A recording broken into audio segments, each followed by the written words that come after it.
accept chat. Anybody notice that Schlep is crashing the fuck out right now? Because Pepperidge Farm noticed.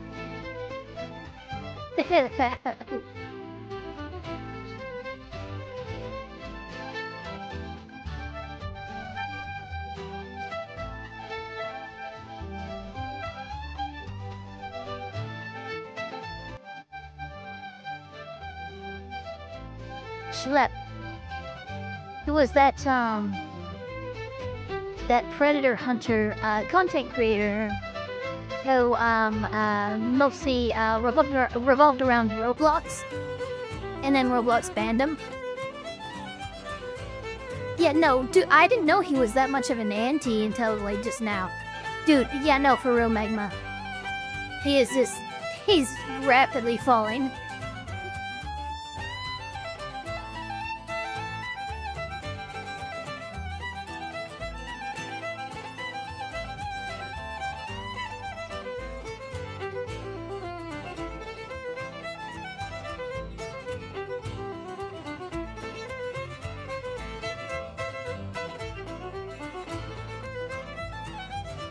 I'm not gonna worry about it.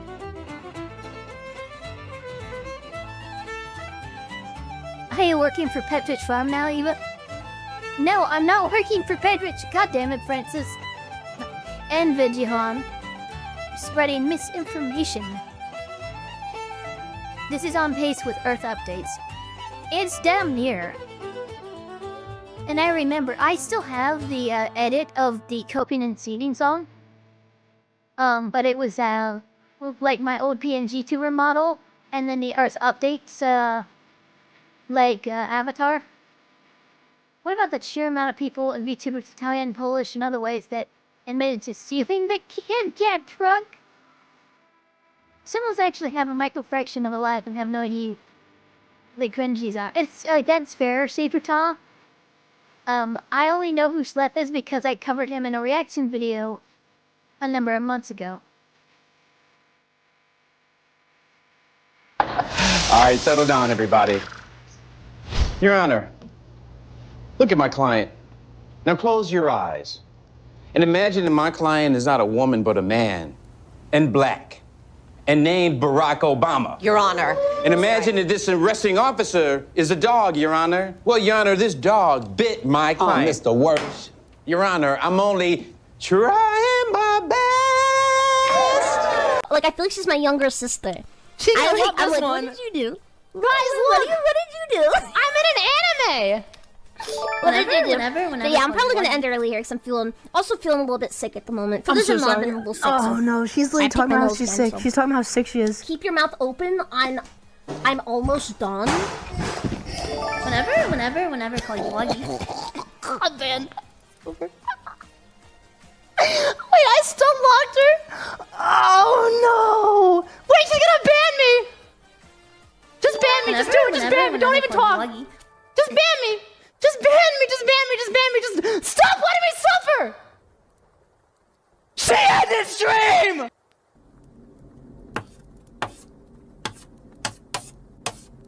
これがアメリカンジョークです。なるほど。だからなんでよ。 As always. Oh, hello. We were just talking about you kids. I'm Denise Heberly. And I'm Bill Goodman. Together, we've been fighting fascism for over 50 years. And so much has changed over those 50 years, such as the ingredients to a successful firebomb. And the glass that bank windows are made of. But there's one thing that hasn't changed over 50 years, something that is so important to tell you kids who are new to this movement. Shut the fuck up. You're sitting in the police transport van after a protest? Shut the fuck up. In a holding cell with your comrades? Shut the fuck up. Cop knocks on your door? Shut the fuck up. Texting on an unsecured device? Shut the fuck up. Pulled over by the cops after a protest? Shut the fuck up. Cop just asking about your day? Shut the fuck up. Feds call your mom? Tell your mother to shut the fuck up. Now, repeat after me. When the cops come calling, what do you do? Shut the fuck up! Hi, I'm Gene Kelly of Kelly Law Associates, and I'm here to tell you that I can get you off.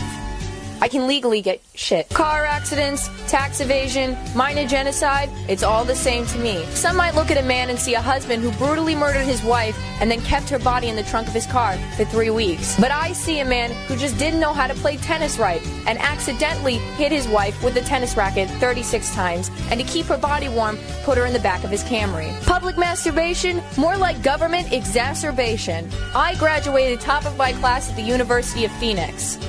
Kind of. Just remember, I am the law, and I will get you off. Having a divorce, your kids don't love you anyway. Oh. Jimmy on a beat, boy. OJ. Okay. Boomer. Whatever you say. Okay, Boomer. Okay. Okay. Boomer. Yeah, Boomer. Whatever you Okay. say. Boomer. Okay, Boomer. Okay. Okay. Boomer. Yeah, Boomer. Whatever you say. Boomer. Okay, Boomer. Okay. Okay, Boomer. Whatever you say. Okie dokie, Boomer. Boomer. BOOMER. Please, sir. Dusty moods on vibe with me. You are old and so therefore I must say 10 for dinosaur. Hey. OJ. Okay. Boomer. Whatever you say. Okay. Boomer. Okay. Okay. Boomer. Whatever you say. Boomer. Okay.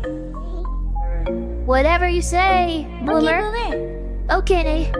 Boomer. Okie dokie, Boomer. Hello everyone. How are we doing this fine, fabulous, fantastic? What the fuck day is it? It's a Tuesday. Hey everybody, happy Tuesday.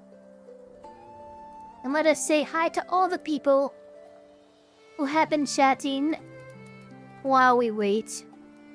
Cocoon, Francis, Karma, Nico, Manhara, Fox, Ethel, how's it going? I'm just gonna say Ethel because Jesus.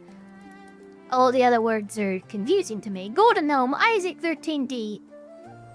Cocoon said hi to. JP Ravenfire, what's going on? Vigihan, Sapertaw, Tyrese Mills. Spooky Shoe, Magma Fox. Meteoric, what is up? All the people, Shibagamo, Starcat, Tail Chaser, what's going on? Winter's History, oh my gosh, I'm seeing all these people I haven't seen in a hot minute. Nerdy takes in the count, what's up? What is that? Needs to be sub 40 like how Eva is sub 40. Okay, you know what? Whatever. So we have not done ourselves an Elfpire Reacts in a hot minute. In fact, I think I can... I think I can actually bring up... When was the last, When was the last one? Let me see here. 2 weeks ago. Yeah, it's been a hot minute. Because, you know, a few weeks ago, something happened. Something in the world involving the United States and a certain Middle Eastern country. And I kind of went, you know, I think I'm gonna wait just a little bit before saying anything about that. And luckily, somebody has already made a video that we can react to, and then we can add our opinion and whether or not we agree and disagree and all of that. The algo put the react slap on my feet, so I click LOL. Only use the emotes to glow if you must. Yes. Can I legally claim Eva as elf mom for my elf house? Eva's a maiden. So like I don't have any children. I did turn Spider Bro into a vampire though. So I do have like people I've made into a vampire. Example of how to properly glow in chat. I have no idea how is that. I don't see any emote or anything. Oh, is that part of the... Eva literally letting it sit in the oven. No, it's not sitting in the what? Yeah! Oh no, no kittens, no kittens. I'm the kitten. Dungeons, look. Don't you see my little thing? I'm the kitten. And even my ears do this. So yeah.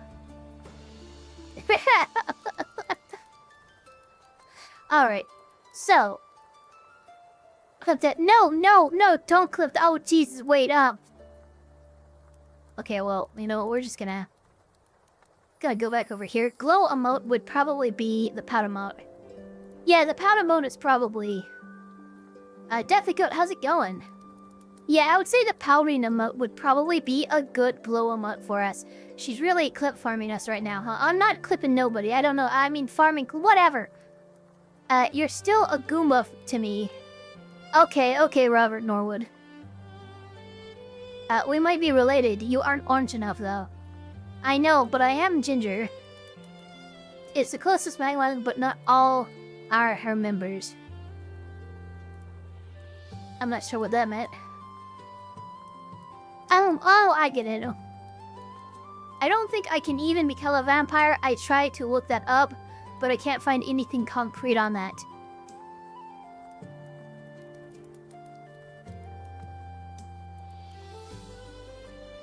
I mean, there's a few things that would probably protect you from becoming a vampire, but I imagine somebody who's motivated enough to become a vampire could probably figure out a way, given most lore involves vampirism, has some kind of god or Daedric lord or other freaking otherworldly being that you form a pact with or some kind of stuff like that.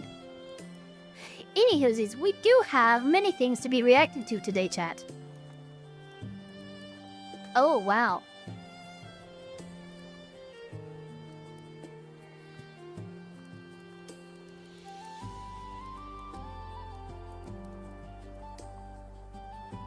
Okay, there we go. So I'll just fed post equals / like. But yeah, where is my soul? Dude, my soul's so fucking gone. You know, it's actually really funny. In a Doomed Iceland Dale campaign that I'm doing, which is a Dungeons and Dragons module, heavily homebrewed. What's super funny is we went into this tower where we found this skull. This skull ended up being some kind of fucking super powerful demi-lich type thing, I don't even know what, but it tried tricking us into having one of us touch the skull. If anybody living had done that, they would have had their soul, you know, stolen. But because my soul had already been stolen by my warlock patron, nothing happened. So it ended up being like, yo, where's your soul? That was supposed to do something. And he was just holding this thing that's trying to fucking overpower us. Like, what are you doing?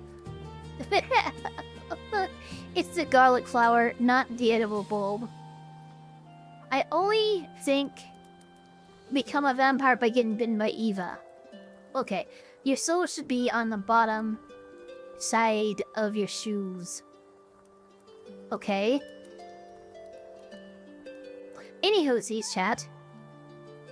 We have a few things to be reacting to, including not one but two NateTheLawyer like videos, which is super cool. One we have from a couple weeks ago, which is Trump fires Ice Princess Kristi Noem after affair and $500 million spending spree. So that's gonna be a good one. I think it's a very high elder woman. Happy late birthday. Yesterday was my 25th birthday. Hey, yo, you're actually older than me. By a day. By literally a day, but you're literally a day older than me, so... not an elder woman. To you. Get fucked. Okay, imagine having a soul. Losers. Big losers. Anywho's, we have to, let me do this. Let me get that done so we can get our viewing square all lined up, and then we have to... Of course, the Steam Deck doesn't want to work. Hold on, chat, I have to relaunch that program so it stops being retarded. Are you serious right now? Oh man, it's really broken.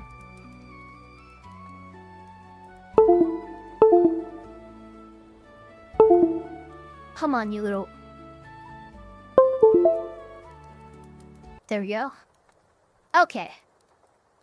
That means you're his senpai. Yeah, technically. Hey, thank you, Magma Fox, for the 10 so much. Let me do a little thing here, real quick. I have things that I can do now. Check this out. We'll click this, and then we'll click filters. And then we'll do this. And then we'll do this. What?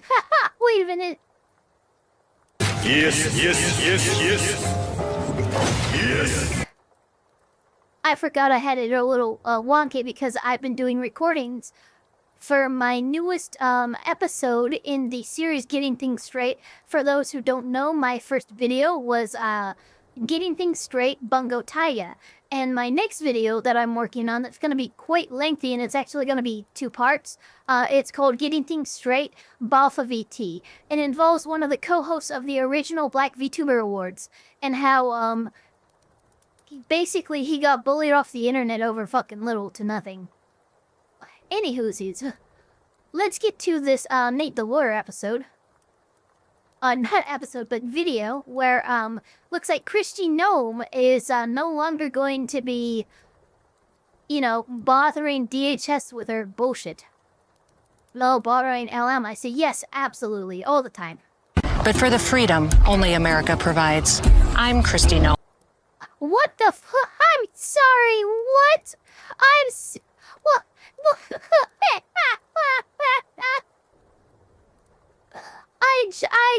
This is how it opened. This is the first frames of the fucking video. So, what's really funny is I've actually seen some of these, yeah, no, I'm sorry, it's so fucking wild. But I've actually seen some of these videos, when in the main house of the property. Because they'll have like a television going, and yes, I have seen these things. It's basically her just like out in the lake. Look at this. That South Dakota Mount Rushmore is in the background. What the fuck is going on? Also, fuck you, Tim, for not letting me send it as a super chat. Sorry. Hey, cowgirl gnome. Yeah, no, it's so wild. Yeah, no, hold on. But all the way back. But for the freedom only America provides, I'm Kristi Noem. I'm Kristi Noem, the United States Secretary of Homeland Security. $220 million running TV ads across the country in which you are featured prominently. Yes, sir. We went through the legal processes, did it correctly, did the president know worked with you were going to do OMB. this? Yes. He did. Mm-hmm. Yes. A few moments later. Later that day, I got a call from President Trump. Oh no! So I think I see what happened, and I see why you got messed up. You said that Trump signed off on something, and you should never do that because, like, even if he did, he won't admit it. He was mad as a mama wasp. He said, Kennedy, I hope you understand that I had nothing to do with this. And I said, well, I do believe. You had sexual relations with Corey Lewandowski. Noem's husband, Brian, sat right behind her as Holy shit, I forgot about this. During her congressional hearing, her affair with somebody was exposed live on television during her congressional hearing. she was grilled about Lewandowski, her top aide. His face was fixed in an angry scowl. So first we had Tiffany Henyards bankrupting Dalton, spending millions of dollars. Then we're in Baltimore where they're bankrupting the city there, spending millions of dollars on nonsense. And now Kristi Noem says, hold my beer because I'm about to spend $250 million on nonsense. Let's talk about it. Wow.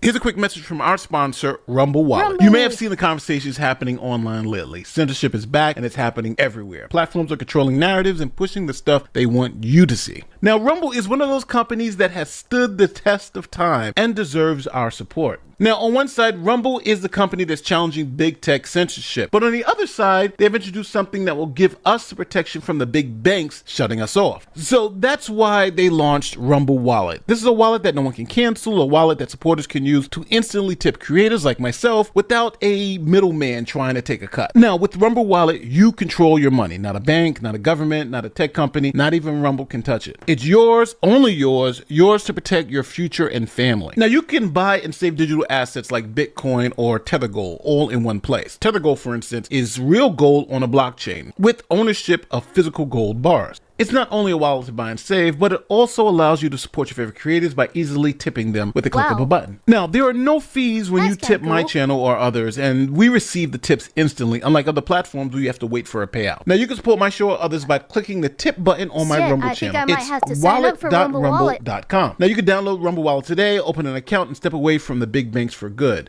That's wallet.rumble.com or search for Rumble Wallet in the app stores. This is a paid advertisement. Cryptocurrency and tokenized assets like Tether Gold are volatile and not FDIC insured. Invest responsibly and consult your financial professional if needed. Now, before we get into the madness, this is Kristi Noem. Now, Noem is the 8th Homeland Security Secretary. She came to the Department of Homeland Security as the former governor of South Dakota. Now, the Department of Homeland Security oversees immigration and customs enforcement, Now I understand why she was just on a horse with the freaking Mount Rushmore behind her.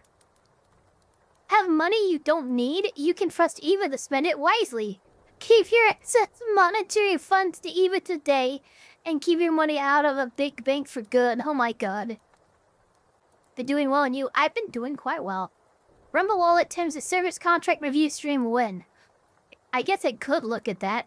Ice. Now, Kristi Noem is also known as Ice Barbie. Now, you would think she's known as Ice Barbie because she runs ICE, but that's not the case. She's known as Ice Barbie because she wears a $60,000 iced out Rolex everywhere she goes. Homeland Security Secretary Kristi Noem was in El Salvador yesterday to tour the prison where over 200 Venezuelan migrants with alleged gang ties were deported to earlier this month. Now, the Trump administration is currently arguing in federal court that it was justified to deport the migrants under the Alien Enemies Act. She wore a $50,000 Rolex Cosmograph Daytona to a photo op at a prison in El Salvador, standing in front of prisoners behind bars. Her choice to wear field gear during press conferences led to accusations of cosplaying and earning her the nickname Ice Barbie. So she is called Ice Barbie not because she runs ice, it's because every time you see her, she's iced out with a $60,000 Rolex. Now, in a funny twist, Kristi Noem, who's very flashy with the Rolex, was actually robbed by an illegal alien right after she became Department of Homeland Security No way. Secretary. On Easter Sunday, former South Dakota Governor Kristi Noem brought her husband, children, and grandchildren to the Capitol Burger restaurant. Court documents say Bustamante Leyva sat in the seat closest to the Secretary of Homeland Security. Court documents say Bustamante Leyva eventually used his left leg to slide the purse towards him. The yellow circle on the left shows Noem's handbag under her chair. In the circle on the right, it's no longer there. The purse contained Noem's driver's license, passport, DHS access badge, and $3,000 in cash. After leaving the restaurant, authorities believe Bustamante Leyva got rid of Noem's driver's license.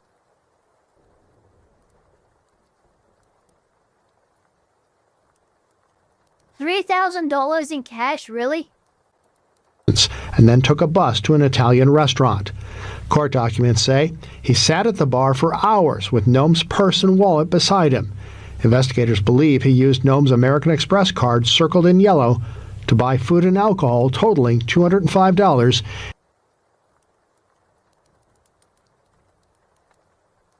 Yeah, already I have a problem with this story. If there was $3,000 in cash in this purse, why the hell are you using a card to pay for food and alcohol? That's not happening, guys. It's not happening at all. I'm calling bullshit right now. And 87 cents. So that was a bit of bad luck when she got in office, but they got the guy and they overcame. But something very interesting started happening after that. See, Kristi Noem started spending taxpayer money like it was going out of style. First, she needed to have luxury jets take. Oh no, okay, so this is a point where I might have to glow. Because I've seen the pictures of some of these jets that they bought, and it's fucking ridiculous. Her around the country so she can do her job more effectively. So Kristi bought 2 Gulfstream G700 jets and was going after a third Boeing 737 to lease. The total amount for these jets came out to about $172 million. You spent $172 million to buy not 1, but 2 luxury jets for your travel, and now you're using taxpayer funds to lease a third jet. Noem defended the jets, saying they were approved by Congress. Now, one of those jets cost $70 million, and Noem said that they were going to be used for deportations. But here is what the jet looks like from the inside. Tell me if you think they're going to be using this jet for deportations. Capitol Hill for Homeland Security Secretary Kristi Noem. You spent $172 million to buy not 1, but 2 luxury jets for your travel, and now you're using taxpayer funds to lease a third jet. Noem defended the jets, saying they were approved by Congress. Some Democrats also pressed her about Corey Lewandowski, who serves as a special advisor. Sexual harasser Corey Lewandowski had been using to fly around. NBC News reports that ICE, quote, is seeking approval to purchase the plane for $70 million, saying, quote, it would be used for deportations and travel for cabinet officials, according to 2 officials involved in the request. All right, check this out. We are getting a look inside the jet thanks to a virtual tour link that we've been able to get. So let's take a look. That's the outside of the plane. Welcome aboard the VVIP 737-8 MAX jet. Let's go into the hallway here. These chairs, they look like nice leather. Remember, this is going to be used for deportations, apparently. I don't think it's pleather. If there are deportees there, I don't think they're going to be using the wet bar that is in the corner of the aircraft. There's a couple of high stools there that maybe they'll sit on. But these captain's chairs are quite luxurious. When they lay down, I think that they're seating for 18 sleeps, 14 people, if I have this right. Yeah, for $70 million. That's what you get. You also get some of those pillows, which are nice. Those are nice pillows. They got tables there to play cards or have meetings. Nice big TV. Check out the painting on the wall. What does it say? Jet Baby. There's one. What's in this room? Oh, this is bedroom number 1 with a throw blanket. And some more nice pillows. I think this is the master bedroom. Welcome to beds, Kristi Noem's bedroom, guys. More than one bedroom. Didn't ever think that I would say that on national television. And someone can sit there in that chair and hang out with her. And then I guess third bathroom. What's in this one? Another shower. A third bathroom so window. The old first ladies didn't get a single one. Kristi Noem gets 2, ladies and gentlemen. That is the plane that Kristi Noem and Corey Lewandowski have been flying all around the world in to visit exotic locales for boat rides and camel rides and whatever else they are doing. Now, you can't make this stuff up. Kristi Noem is taking Corey Lewandowski all around the world on a $70 million plane that we paid for. It has bedrooms. We are watching the Kristi Noem's 3 multi-million-dollar jets that she bought, all with like multi-bedrooms and stuff in them. Kristi Noem, Elfpire, yeah, 3 of them. She bought 3 of them. It has bars, and they had the nerve to tell us that that's what they're using for deportation. Well, hell, deport me to Tijuana in that plane. No,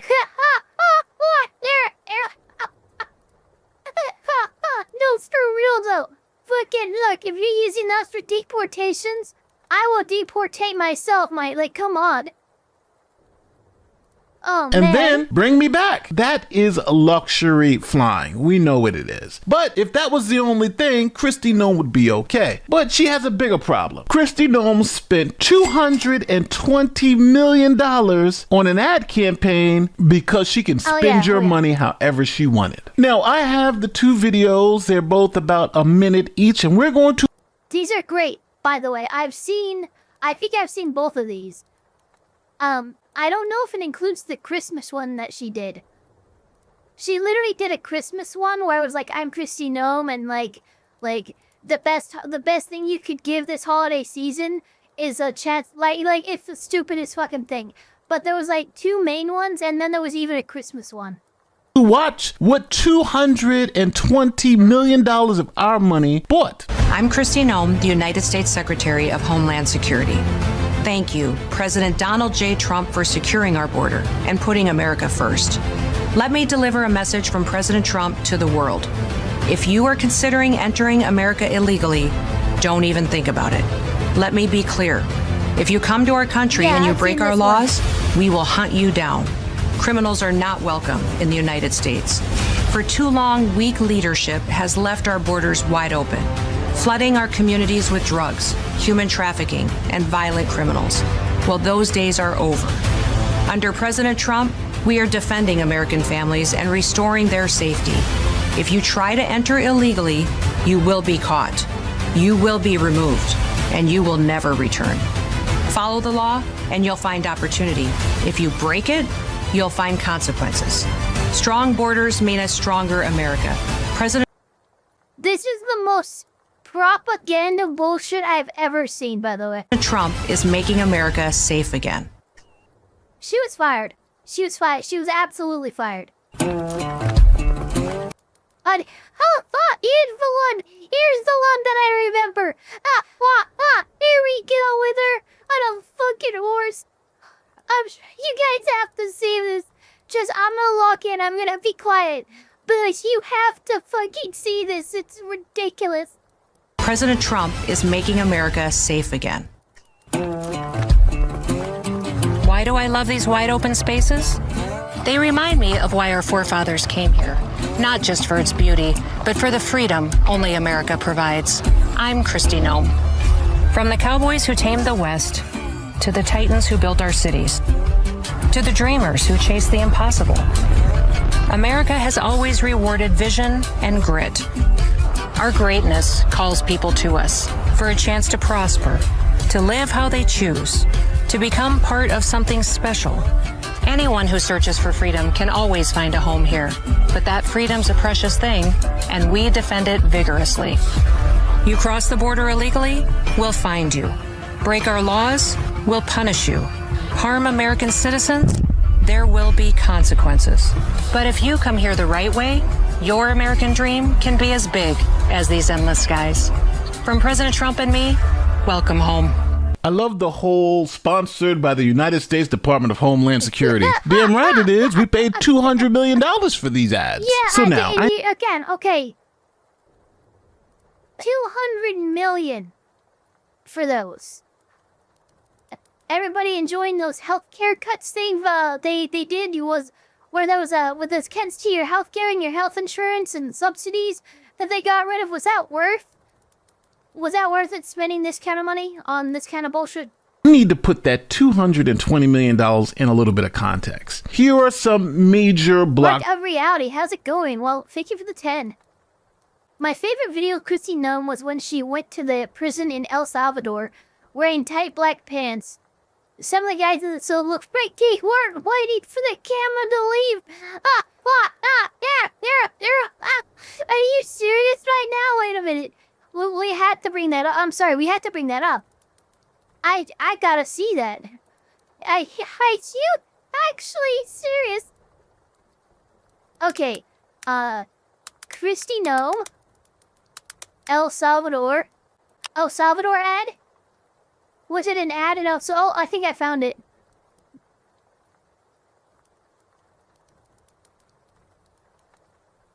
Here at CCOT today. Okay, chat, is it? I think this is it, right? This is the one, right? Hold on, we gotta wait. We gotta wait for somebody to confirm. Is this the one?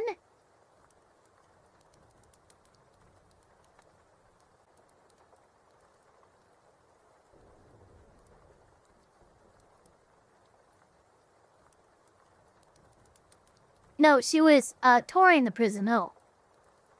Okay,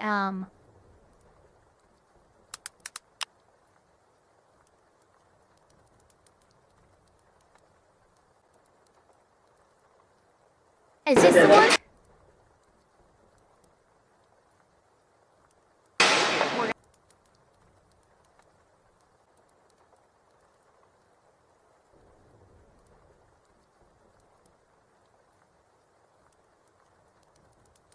That was it. Okay.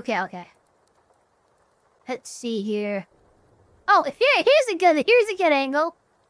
Here and to incarcerate them and have consequences for the violence that they perpetuated. I also wanted to report the tree illegally. Oh yeah. Oh my God. Yeah. The first one. Was that not the first one? Yeah, this is the first one. It must have been a delay.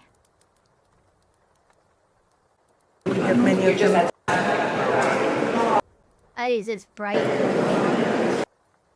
There.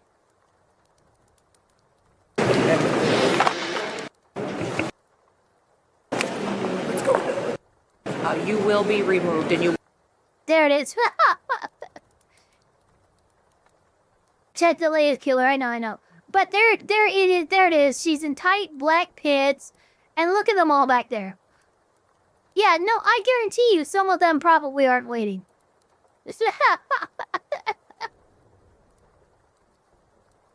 Blockbuster movies and what their budgets were. So we're talking about movies that are 2 hours long. The Matrix, $63 million. Jurassic Park is another $63 million. Titanic was $200 million. The Dark Knight, $185 million. Inception was $160 million. The first Iron Man movie was $140 million. Gladiator, $103 million. Forrest Gump, $55 million. These are movies with big name actors that were great at the box office, but they cost, in some instances, half of what Kristi Noem spent on these 60-second ads. All of those iconic films. And still, Noem spent more telling people to leave the country. But here's where it gets worse. Because it's not just about how much she spent, but where the money actually went. Well, let's start with the biggest contract. The biggest contract went to a company run by the husband of Noem's former spokesperson. Now, that company was called Save American Media. And the company was founded just 8 days before the contract was issued.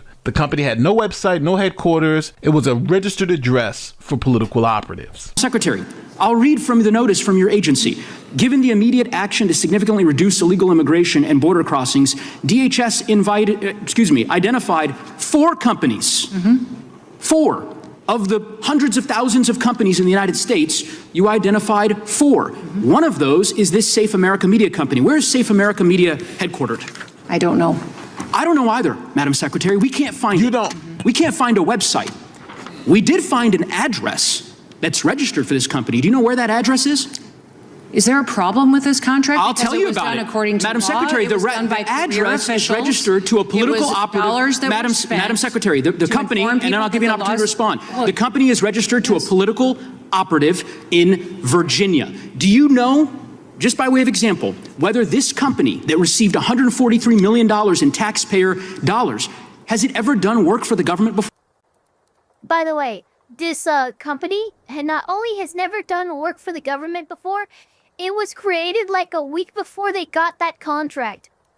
I don't know. I can't. The answer is it has not. And do you know why we know that? Because it was incorporated 8 days. 8 days before this contract went out. So the government's giving away $143 million to companies started 8 days ago. That's insane. So we have a lot going on here. 8 fucking days ago. And they got this contract. And one of your fucking friend's husbands just so happens to be on the board. Oh my God. The corruption is so blatant. Okay, we're fine. We're going.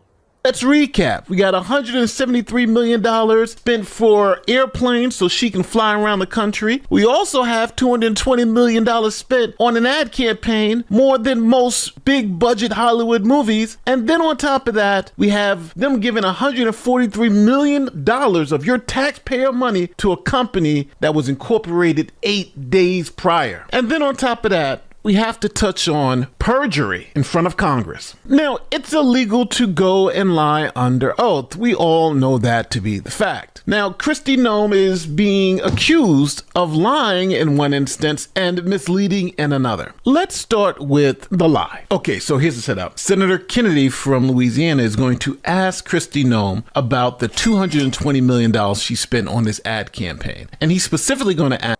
And that's what ended. Look, like, let's nobody get it twisted. The only reason why Kristi Noem lost her job is because it wasn't just Democrats in that congressional hearing that had tough questions for her. It was Republicans as well. And when you have literally both parties against you and your position, you're goddamn right.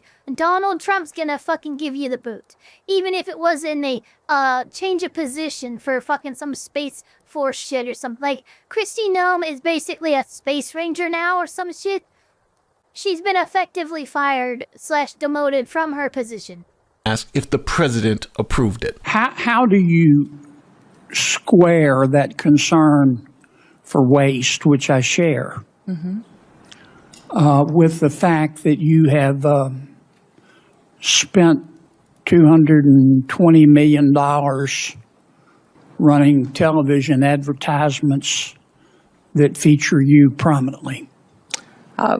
Sir, the president tasked me with getting the message out to the country and to other countries where we were seeing the invasion come from, with putting commercials out that told them that if they were in this country illegally, that they needed to leave, or we would detain them and remove them, and they'd not get the chance to come back to America the right way.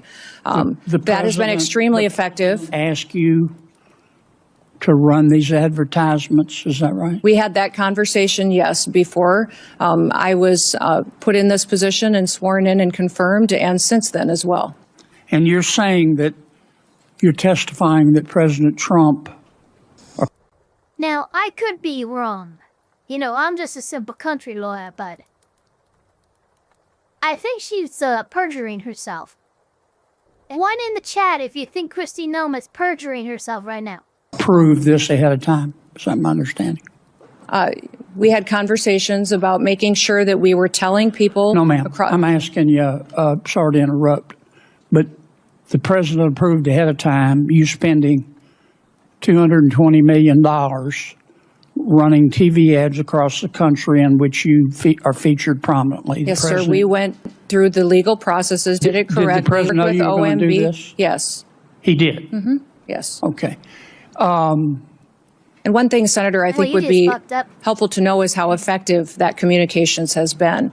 That they were overwhelmingly effective in your name recognition. I mean, I personally... Sabertall. Oh, sorry, I wasn't paying attention. I zoned out when annoying women speak. Just, I mean, to me, it puts the president in a terribly awkward spot. And I'm not saying you're not telling the... Dude, why does Senator Kennedy remind me of like a kindly old grandpa or like great uncle who like offers you like lemonade or iced tea when you go to visit him in Georgia or Louisiana?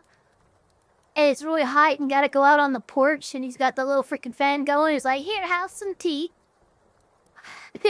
Truth, it's just hard for me to believe, knowing the president. Now, just so we're clear, Kennedy asked Noem, did the president authorize it? She said yes. But now, Kennedy then calls President Trump and asks Trump, is she telling the truth? Did you authorize it? And Trump says no. And I was stunned when she answered categorically that the president approved every single bit of it. He got the strawberry bonbons. Later that day, I got a call from President Trump. That's what I love, is fucking he followed up with Trump, or Trump followed up with him rather, and straight away, yeah, what Noem said in that fucking congressional hearing, fucking lie. He was mad as a mama wasp. He said, Kennedy, I hope you understand that I had nothing to do with this. And I said, well, I do believe you, Mr. President. He was not happy. It was clear to me after that conversation that Fox News, he said Mama Wasp. Why did you change it to Murder Hornet, which is arguably one of the most potently lethal hornets in the planet, and also not at all what he said?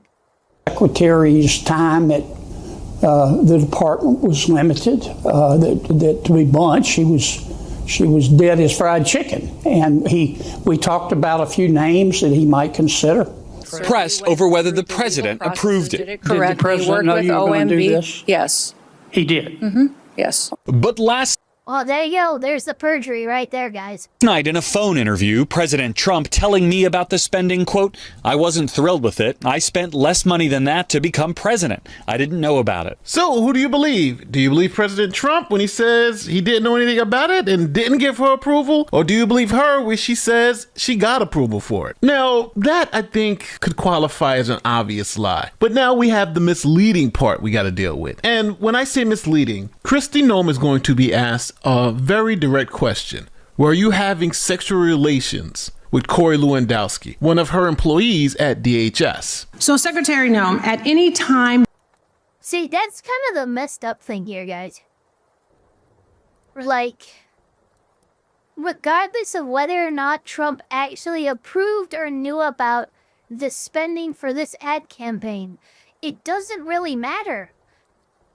He said he doesn't, and Kristi Noem said he did.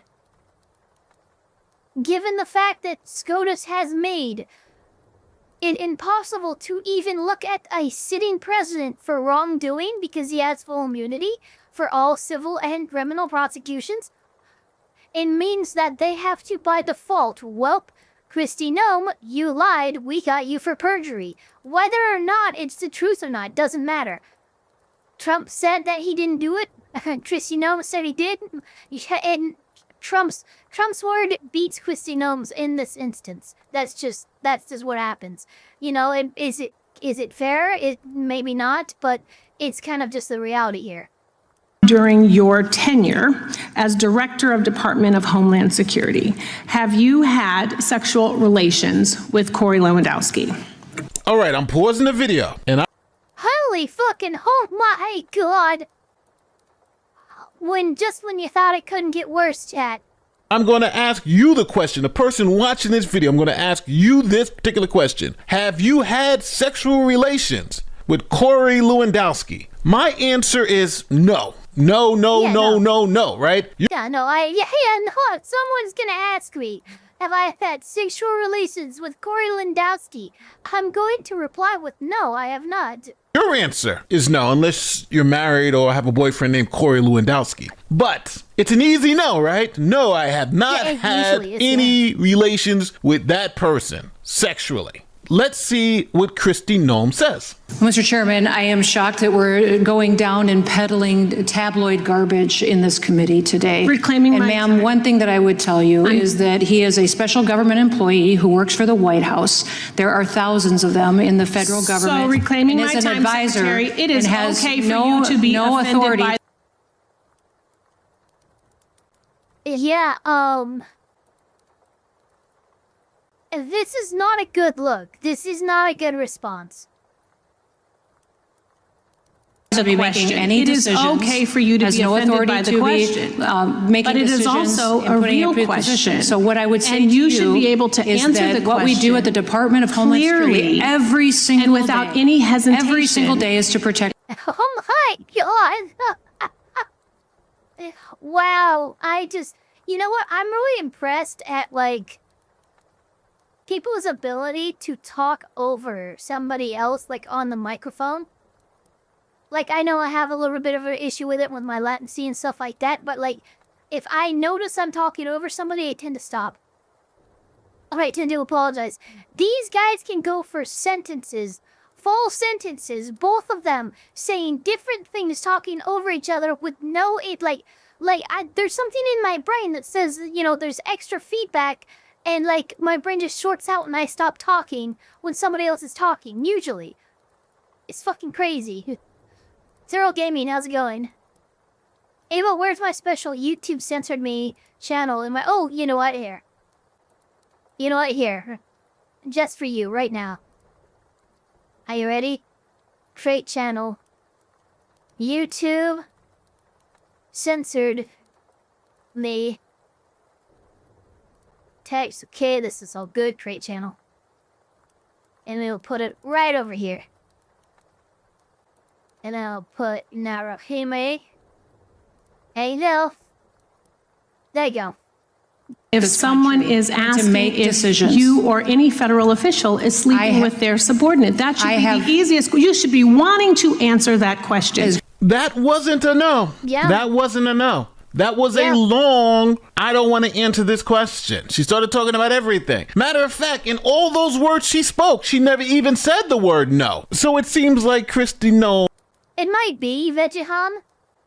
Because that's a big thing, is you don't want to talk over anybody at all, especially in court. And it's not even for the judge, like you said. It's more for the court reporter and the stenographer, because they have the fucking toughest job on the goddamn planet. You want to talk, you know, evenly paced, not overly fast, and absolutely try to avoid interrupting where it's possible. You know, obviously you have objections and stuff like that, but like don't just talk and then someone else is talking and you just keep talking. That's crazy. May be sleeping with Corey Lewandowski, and her husband, who is sitting behind her at the hearing, must really. Oh my God! Look at that scowl! And look at look at that! Look at that! Oh my God! Guys, I feel bad for this guy. I don't know about you, but I feel really bad for this guy. Look at that scowl. That is an active frown. Look at like I don't mean to go all body language fucking on people, but look at the freaking flexing of these muscles right here. The flare of the nose and the nostrils like this. He is pissed. He is so fucking angry right now. She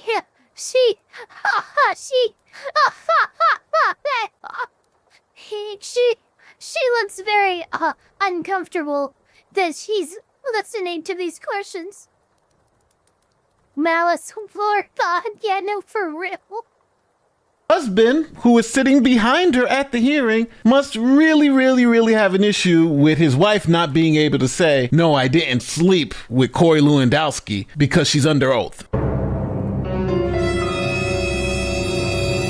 So Kristi Noem was fired from that position and given a position a little farther down the trough. Well, could there be any position farther down the trough? So that's essentially what Trump did, gave her a BS position. You go do that while we have some qualified people take over the Department of Homeland Security. So let me know how you feel in the comment section. Where am I wrong? Do you think Kristi Noem was the best Department of Homeland Security secretary ever? No, it seems like she was too busy spending other people's money, and pretty recklessly, if you don't ask me. But what can I say? I'm a crazy guy who thinks if you're spending public money, you should do it in a way that's responsible.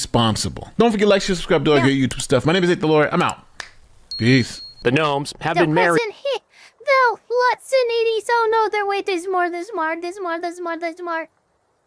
For 34 years, and every year on their anniversary, they post this wedding photo. Happy 32nd anniversary to us. I love you, Brian, Kristi wrote in 2024. Now the question so many are asking, can this marriage survive the crisis? The New York Post quotes one of Brian Noem's family members who says he'll stand by his wife. Brian is a Christian man, and he believes that marriage is forever. Have you had Nate the Lawyer. Oh, Nate the Lawyer, what's up? Thank you so much for the 5. Let's see here. Her husband was exposed today as a cross-dresser. As a what? I'm sorry, we have to look at that. Hold on, we have to... You can't just... It's like that freaking meme from Family Guy. Who the heck just walks in and starts a conversation like that? Oh my... Hold on. So, what... I'm losing this right now. Oh my God, okay. Let me... Oh my God, okay. I'm just gonna type in... Kristi Noem's husband is a cross-dresser. Okay, Daily Let's do Daily Mail.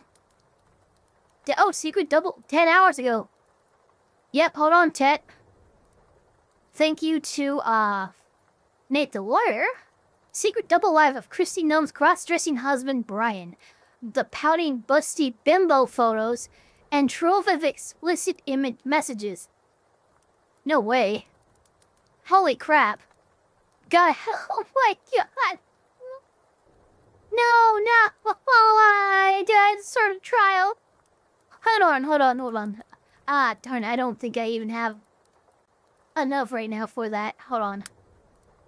I got this. Hold on, we got it.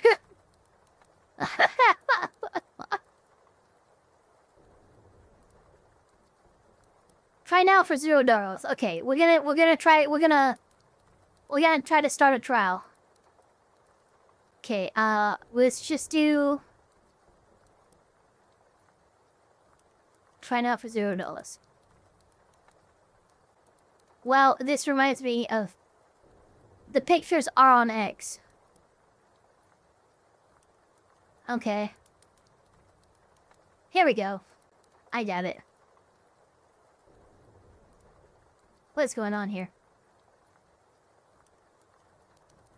I'm starting to see South Dakota differently. Here, I got this. Hold on. There we go. We have a few.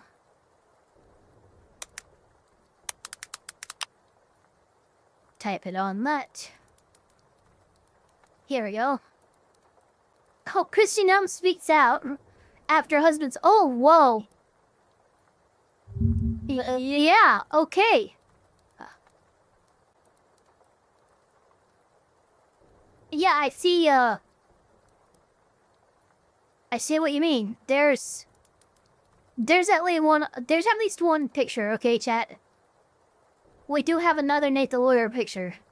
I mean, a video to watch after this, but I think this one gives us more than enough. There you go, chat. Look, without having to sign up for any trial or anything like that. Yeah, that doesn't look great. That does not look great. What a time to come into the stream. Oh man, okay. So, we have, for our next video, this actually has to do with the Afroman case. For those who don't know, Afroman, the artist responsible for Because I Got High, got raided a few years ago by the Adams County Sheriff Department. These guys blew down his door, they stole some cash from him, they generally jostled the crap out of him off of an anonymous tip, and ultimately found no illegal substances actually on the property. The nice thing about Afroman is he actually managed to have a full security surveillance system in his apartment, or in his place of, where he was living, and he got lots of recordings of these asshole sheriffs doing asshole things. He decided to exercise his First Amendment right to create a bunch of songs and different videos just shitting all over these people, including an amazing song called Lemon Pound Cake that we've also listened to. But apparently, this NateTheLawyer video goes over jurors claiming that the judge showed bias, and Afroman's lawyer reveals biggest fear. So, without further ado, let's let Nate take it over and see what's going on. Well, here's something I never thought I'd say. Let's find out what's going on with Afroman in 2026. We're reacting to Afroman. Remember, he did that song Because I Got High, which I love. I see that on like memes. Rapper known as Afroman is celebrating after a jury sided with him in a lawsuit brought by sheriff's deputies in Ohio. Oh, by the way, I think there were like 5 counts that were against him. The fucking, like quite literally, not a single count stuck to him. This was a bigger win over, the sheriff department than Johnny Depp got over Amber Heard. Because Amber Heard did get some kind, I think she got one of them. through, and Johnny Depp ended up owing like $1 million or something like that. Amber Heard got the worst of it, though. She ended up owing way more counts were found against her, but like it was a kind of a win-lose for Johnny Depp. This one, absolute win on all 5 counts that were brought against him. Done. After jury sided with the musician. So this is not Adams County, Colorado. This is Adams County, Ohio. In fact, Adams County, Colorado got so butthurt about people messaging them and stuff like that, they actually made a video explaining the difference between Adams County, Colorado and Adams County, Ohio. Afroman's case took place in Adams County, Ohio. An Afroman whose real name is Joseph Foreman. So you already know Afroman won his lawsuit, but now you'll hear how the juror says the judge actually was biased against Afroman. So you're telling me that the judge was asking you also kind of what went wrong? Yeah. Wait, what? Oh no, no. Are you telling me that after you guys reached your verdict and everything like that, the judge asked what went wrong? That is entirely inappropriate for the judge to ask in that manner. I'm not sure. Ooh, okay. Maybe I'm misunderstanding, but that is not okay. I can't. He should have never asked you guys what you got hung up on. I don't want to bash a judge or anything, but I mean, it did seem like Judge goes to jail. He was on, like he had something against. Yeah, and remember, like judges can't even have the appearance of impropriety or bias or any of that. So the fact that like the judge even asked that question is so inappropriate. The defendants or something, but Shit, Parody, you may even just stroked out from the level of a I did, I'm sorry, that's crazy.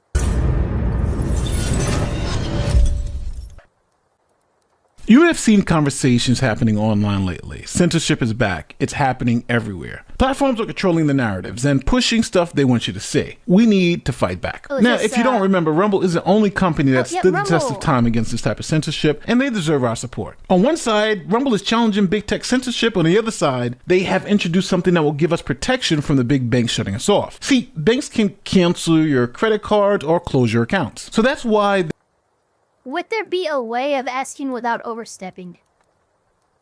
Yeah, actually.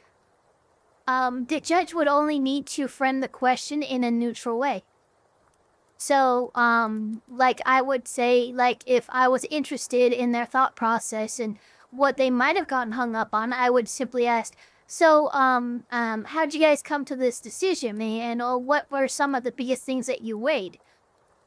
You know, those are appropriate, neutral questions to ask of a jury. But the framing and the way that this judge has allegedly asked them obviously gave away the bias, and that's the issue here. Skip the ad. Okay. Guys, you heard it here. You heard it here. NateTheLawyer himself said I can skip the ad. Rumble Wallet for sponsoring this video. So this is Afroman, otherwise known as Joseph Edgar Foreman. He's a comedian and rapper and became world famous and Grammy nominated for the song Because I Got High. Because I got high, because I got high, because I got high. Now let's fast forward to 2022, where Afroman has settled down in Adams County, Ohio, making independent music. Now, September of 2022, Detective Brian Newland got some information from a confidential informant that made some outlandish claims about what was going on in Afroman's home. Now, the informant claims that Afroman's property is essentially a basement dungeon used for kidnappings and drug trafficking. So now, holy shit, those were the allegations. I could see like, oh yeah, he's got a lot of drugs there. But no, you've added a freaking human trafficking dungeon to this little Adams County house? What is happening? Now, Detective Newman took the confidential informant to Judge Roy Gabbard, and he asked Judge Gabbard to sign off on a search warrant for Afroman's property. Now, since we're talking about... I'm sorry. Come on, Judge. Judge, really? I mean, I don't know if one confidential informant's testimony would be enough for me to sign off on a search. That barely even gets to reasonable doubt to me. A reasonable suspicion, rather. A search warrant based off the information provided by a confidential informant, we have to look to the Supreme Court precedent in Illinois v. Gates. In that case, the court ruled that police must independently verify informant tips before using them as the sole basis for a warrant. And there are a couple of ways police can accomplish this. For instance, if this is an informant that they've used in the past, they can show that this is a reliable informant. They have a track record of credibility. Police can also independently corroborate some of the key details and information that the informant provides. Dates, time. Here is Afroman's lawyer explaining how exactly they got this search warrant. On August 21st of 2022, Detective Brian Newland drafted a search warrant. That search warrant was based upon an interview conducted with a confidential informant. Only a $30 fine. You know, so just make sure that you put your pricing above that so you can, offset your costs. But yeah, there you go. A confidential for legal reasons, this is a joke. informant gave Mr. Newland information. He put it in a search warrant, and then he went and he saw Judge Roy. And that's it. So there was no independent verification. There was, oh, geez, wow, okay. So any of the normal things that you would do to make sure that an informant's actual testimony is, reliable, you didn't do any of that. That's great. Cool. Thanks. Roy Gabbard. And Roy signed it. From there, God damn it, they went to execute that very same day. Officers from the Adams County Sheriff's Office, 7 of... You know what's crazy? And I don't know if it's going to show any of the video. But, from what I understand, they blew down his freaking door, kicked it in off the hinges, and the door wasn't even closed. It was actually open, just ajar a little bit, and they didn't give a fuck. They just freaking came in like the Kool-Aid Man on Afroman. The 10 descended upon Mr. Foreman's residence. Now, here is the deputy sheriff who actually wrote the warrant. Thank you, Your Honor. Would you introduce yourself to the jury, please? My name is Brian Newland. What do you do for a living? I'm a police officer. You were involved in the execution of a search warrant back in August of 2022? Yes, I was. 4 years ago. And I want to take you back to the night of August 21st, 2022. Were you part of a team that searched Mr. Foreman's home? Yes. What was your role in obtaining that warrant? I prepared the search warrant based off information I was provided, and then I met with the judge and the prosecutor at the time prior to serving the search warrant. And was a warrant approved? Yes. So cops get a search warrant, load up, and go inside like they're looking for the GIMP. Well, bring out the GIMP. Great addition of this clip.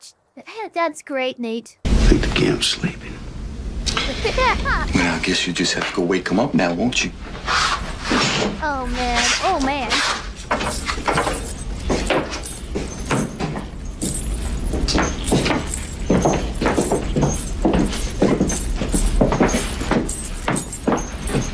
Get down. Okay, yeah, that's the GIMP. But when it comes to Afroman's place, cops went in, locked, and loaded. On August 21st, 2022, Joseph Foreman's Didn't they also break his gate? Like the gate on the driveway? Ohio home was raided. Oh, thank you so much for the 5 Cerberos. Afroman is a dungeon master. He is artist, a performance artist. He may be fulfilling some deep, dark fantasies. Is that like lyrics or something? What's happening? Thank you for the 5, though. By the Adams County Sheriff's Department, who was acting on a warrant asserting probable cause for narcotics being stored, as well as kidnappings taking place on the property. Officers can be seen storming Foreman's front gate, breaking down a door. Yeah, here it is. Look, Jesus Christ. There we go. I'm sorry. Yeah, here we go. I've got the freaking frame thing going on here now. Look at this. Hold on. There we go. Just a couple. It's a low frame camera, I think. Is that good? Gate breaking. Yeah. Okay, so there we go. It's okay. I see its frame right there. It's open. It's clearly a down jar, a door to his. and they just. Oh, hey, God! Jesus! Oh my! Even too young to know Gachi. I'm sorry. Home and searching his wardrobe. However, no evidence of criminal activity was found on the property, and no charges were filed. So other than a couple of joints, the cops didn't find anything. No evidence of kidnapping. The tip was bad. Now, it didn't help that police did some sketchy things. Wait, other than a couple of joints? Okay, I'm not gonna do it. I do have a joint toggle on my model, but totally not, like, YouTube would probably fry me alive for that.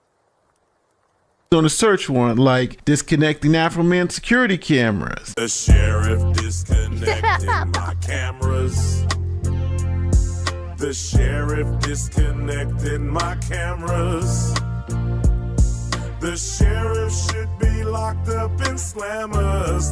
The Adams County Sheriff Department disconnected my cameras. And not really accounting for all of Afroman's money, allegedly. Afroman said he earned $5,000 from a previous show, and when police took his cash, he only got back $4,300. Some of the money $700? Really? allegedly was missing. And Afroman was even screwed when it came to property damage. His front door was kicked in, his gate was broken, his cameras were disconnected, and the other property damage within the property. But Ohio law allows police to escape any liability if the property damage occurs because of qualified fucking immunity. I hate it. while they're executing a valid warrant. Yep. So some of Afroman's cash was missing, he has all his property damage. What does he do? Well, he starts writing songs to recoup. He owns it. He freaking takes that pain, he turns it into art, and he sells it. He does the American dream, honestly, let's be real. Some of his losses. His first song out the box is Will You Help Me Repair My Gate and Door, featuring the Adams County Sheriff's Department's raid of his house. Will you help me repair my gate and door? Next, we have critically acclaimed Lemon Pound Cake. I love lemon pound Just some cake. lemon pound cake. Mama's lemon pound cake. It tastes so nice. It made the sheriff wanna put down his gun and cut him a slice. Of what? Of what? Lemon pound cake. Now, obviously, those two songs are fun and in jest, and no one would take that seriously. But Afroman started making some other allegations that the judge said we may need a jury to weigh in on this. For instance, that the original officer, the one that talked to the confidential informant and filled out the search warrant, Afroman started calling that guy a PDF file. As I've indicated to you, he called Brian Newland a pedophile. Not called him, he posted it, published it all over the internet in various posts. You gotta be careful of that. He found a photo of Detective Newland from a Shop with a Cop event that Mr. Newland attended with little kids, disadvantaged kids, kids in the community, shop with a cop, get them to know law enforcement. Mr. Foreman found a photo of Brian Newland holding one of these children that he worked with. And am I reading the date right? September 2nd, 2023? Yes. And I'm not going to ask you to read it, but I will. There we go. This is the uneducated can't count. Oh, there it is. Stolen money, his name is Baby Megan Brian. Okay. Yeah, you gotta be very careful about that. Holy crap, you gotta be careful about that. September 2nd, 2023. Yes. And I'm not going to ask you to read it, but I will read part of it just to make sure it's in the record and that people are clear on what it said. This is the uneducated can't count pedophile police officer that stole my money. His name is baby-making Brian, child molesting, newborn baby mama, newborn Newland, Detective Brian Newland. I have a song coming out about him. The chorus goes like this. I pledge allegiance to the flag. Brian Newland is a flag.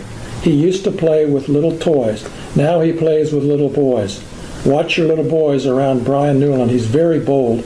He will fondle little boys' testicles and butt cheeks right in front of you in broad daylight. This is a public service announcement. Stay safe. Did I read that correctly? Yes. If you pay me back the money you stole from me, I won't tell the world about your pedophile pilgrim family, you know, like your brother, that's named Will You Stop Sending Dick Pic Williams, a.k.a. William Newland. If you get arrested in Abbs County, all you got to do is lie on me and Brian will let you go.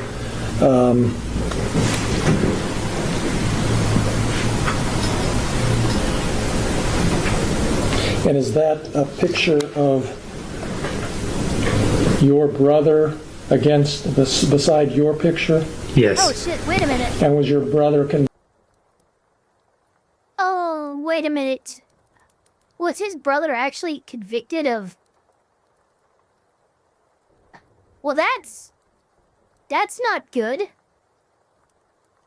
I mean, you can't call Brian here, you know, a PDF file. You just can't. Because he's not convicted. But if his brother's been convicted, you could call his brother one. convicted of a misdemeanor? Yes. What was that? I don't recall what the charge was. It was a misdemeanor charge? It was a misdemeanor, correct. Did you have anything to do with that crime? No, I did not. Have you ever been accused or convicted of pedophilia? No.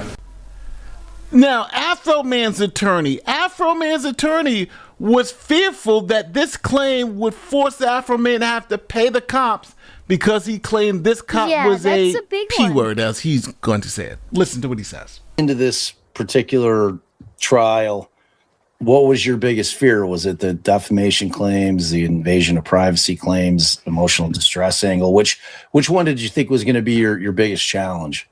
The hard P.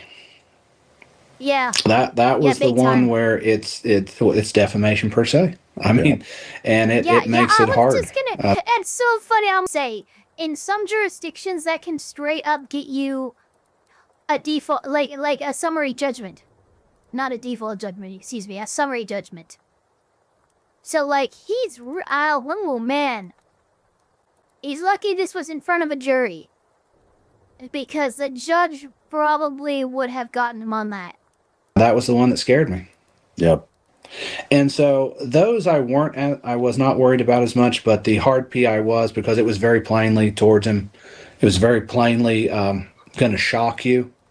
I mean, and so that was really where I focused a lot of my stuff and what worried me the most. Now, even though that sounds pretty bad, Afroman continued on. For another deputy, Afroman said, well, hey, I used to have sex with his wife.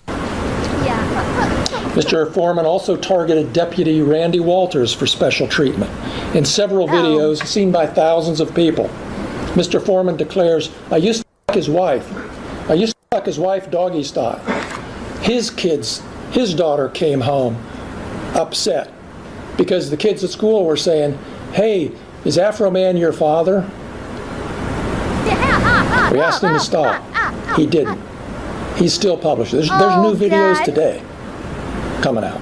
In your face, I'm going to do what I want. Now, I have to stop this here because this is where the law collides with these particular facts. Now, calling someone a pedo and saying you slept with their wife does seem defamatory and does seem like it could get you in trouble. But with defamation law in particular, it's not only what you say, but the context surrounding what you're saying. Now, because of what you just heard and a whole bunch of other stuff, Afroman was sued for defamation and false light invasion of privacy. Now, to prove this, you don't only have to prove that the statement itself is false, but you also have to prove that a reasonable person would believe the statement was true. For instance, Nate, so it was true that he was that one of the causes of action wasn't just defamation, but they also had false light in there. because I saw the lawyer making an argument for false light, but I didn't think that was actually one of the causes of action they were bringing. So I was like, why the heck are you trying to prove false light in this defamation case? But if he was also trying to prove false light, that's okay. That makes more sense now. Afroman says, I slept with this officer's wife. A reasonable person would have to hear Afroman say that and believe it's true. So now it's very important on where Afroman said it. See, if he was a comedian and he was saying it while doing his stand-up special, no reasonable person would believe that what he's saying there is factually accurate. But now if he goes on local news and is giving a sit-down interview about his life and career and makes those statements, then in that context, a person could believe that those statements are factually true, and if they're lies, then Afroman could be held liable. Now, you've seen this play out if you're in the political sphere. It's known as the Tucker Carlson, Rachel Maddow defense. So first, Tucker Carlson was with Fox News, and he said this about Playboy playmate Karen McDougal. Remember the facts of the story. These are undisputed. 2 women approached Donald Trump. See, there you go. So that's a big issue. What Tucker Carlson just opened with. He just said, these are the facts, this is undisputed, and then he followed it up with a statement. This better be fucking factual then, if you're going to say something like that, and then fucking make up some nonsense. And threatened to ruin his career and humiliate his family if he doesn't give them money. Now that sounds like a classic case of extortion. Yet for whatever reason, Trump caves to it, and he directs Michael Cohen to pay the ransom. Well, first of all, we don't know that there was actual extortion here. We know that a payment was made. There was a catch and kill deal with the National Enquirer. Whether or not it was extortion, that hasn't been proven yet, nor has it even really been alleged in many cases. Well, I'm alleging. Let me just stop and say, false light is defamation by implication. Yes, but it is its own cause of action, isn't it? Alleging it because it's obvious. You're not going to pay $100 grand or $150 or $200 grand to someone unless there's a threat to you and your reputation. This is extortion. Now, I don't know why it's not being prosecuted. I don't know why Trump isn't defending himself on those grounds. I would, but it clearly is extortion. Well, so what did you hear? These are undisputed facts, right? So it's not like he's saying these are my opinion. These are facts. There it is. This is obvious. This is extortion. That's an issue. Yeah, it's undisputed.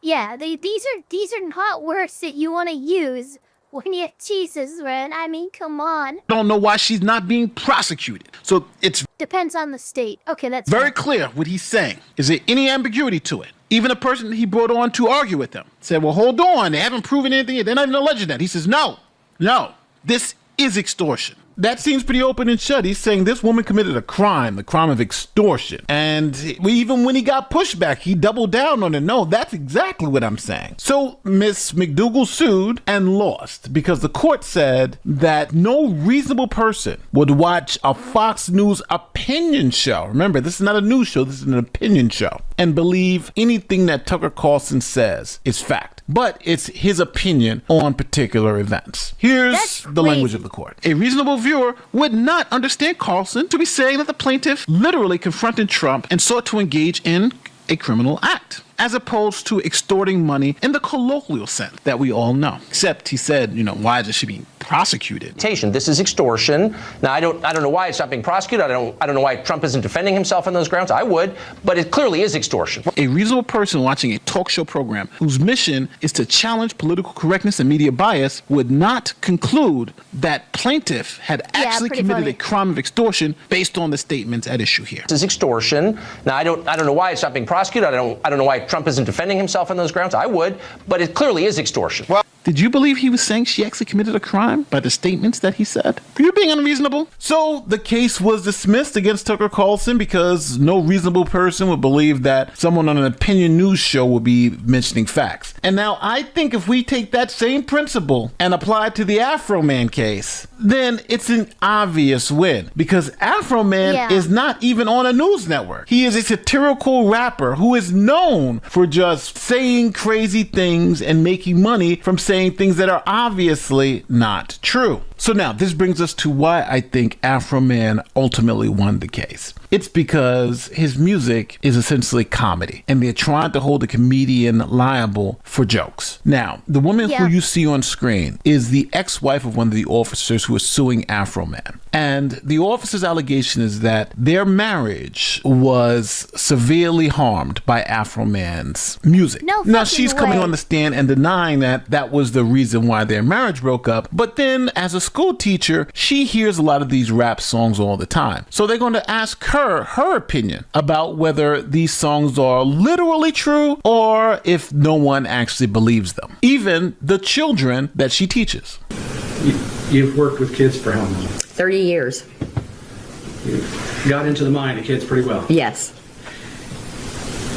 When they would play Mr. Foreman's song Lemon Pound Cake, did they take that as a literal fact from your observations? No. Were they laughing and joking about it? Oh, yeah. Absolutely. Are you familiar with the song WAP? I think I've heard sorry, it. No, strike that. I'm going to give you the complete song and then summarize it because I only want to say it once. Oh, is he gonna say Are it? you familiar with the song Wet Ass Pussy? Yes. Yes. Here it's that. Oh, God. It's always so funny to me when you get these... when you get an attorney having to say something he's clearly not comfortable saying in court, but he has to say it. Yeah, of course he paused. Honestly, I would have given him major kudos if he just outright said it without hesitation. Is that a rap song? It is. Has your students played it in class? Once, and I asked them to please turn it off. When they were listening to it, did they think that was fact? No. So they didn't think that that was depicting anything in real life? No. So you didn't have to teach them that wasn't real? Right. No, I did not. You've heard the song, correct? Mm-hmm. Yes. Do you believe it's a literal interpretation? No. Would you it's agree absurd. it's derogatory towards women? No.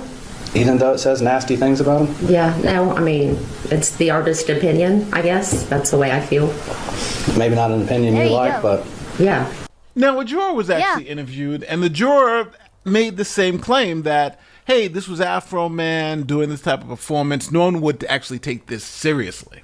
We talked about this offline a little bit, and you had said that a lot of it came down to the legal standard on how, right, on malice and on whether a reasonable person would have, given that it was a video, or for the video, given that it was a video. And I think it was for... Yeah, malice wouldn't need to be proven because you have public officials involved. For Brian Newland. You know, public people like Afroman is more than popular enough, has more than enough of a following to be considered a public official, and cops literally work for the public, so... Given the malice is definitely needed as a standard that needs to be proven here. The actual wording of the post, like he's doing this to kids right in the bright of day, right out in front of people, that you're saying that clearly, like a reasonable person's not going to think he's actually doing that in front of people, right? No one actually believed he was doing any of that. Or that a reasonable person would think that was... Yeah, we felt like we were reasonable people, you know, and we didn't believe that stuff about Brian, you know, we just could tell that it was somebody it's being absurd. sarcastic and just, you know, So it's obvious. This is South Park. This is Mad TV. This is Saturday Night Live. This is only satirical content made to make people laugh. It may be making fun of certain people, but it is fully protected by the First Amendment of the Constitution. I think the jury saw this was an easy win. Who's taking Afroman, of all people, seriously? So it took the jury about an hour and a half, and they figured, hey, That's really not bad at all. So wait a minute. You're telling me the judge asked what got them hung up or what went wrong when they had a 90-minute deliberation? A 90-minute deliberation is amazingly fast. We spent too much time on this case. It's time to just end this pain. So the verdict forms are properly executed, properly completed. Copies will be made available to the parties. Am I crazy? Like 90 minutes seems fine. Yeah, no, exactly. I've seen much longer jury deliberation. So 90 is honestly it's like, okay, cool. In all circumstances, the jury finds in favor of the defendant. No plaintiff verdict prevailed. So no plaintiff verdict prevailed. The matter will be concluded with defense verdicts. Now, you think that would be the end of the story, but this juror then made a bombshell revelation, essentially saying she believed the judge showed that he was biased against Afroman. I will say this, he didn't seem particularly happy when reading that verdict. Maybe somebody else in chat can challenge me, but did that just seem a little, I mean, it you know what it kind of reminded me of? That scene in Harry Potter, and I believe it was, let me think here. Was it Goblet of Fire? Or was it, no, it was the fifth one. It was, Order of the Phoenix, that's right. Harry Potter and the Order of the Phoenix, when the guy charging Harry Potter with whatever he was charging him got freaking outvoted, and he's just like, oh, cleared of all charges, and fucking dismisses everything. I don't know, he just doesn't seem, oh, JP Ravenfire, get your mind out of the gutter, you silly. In the trial. He was on,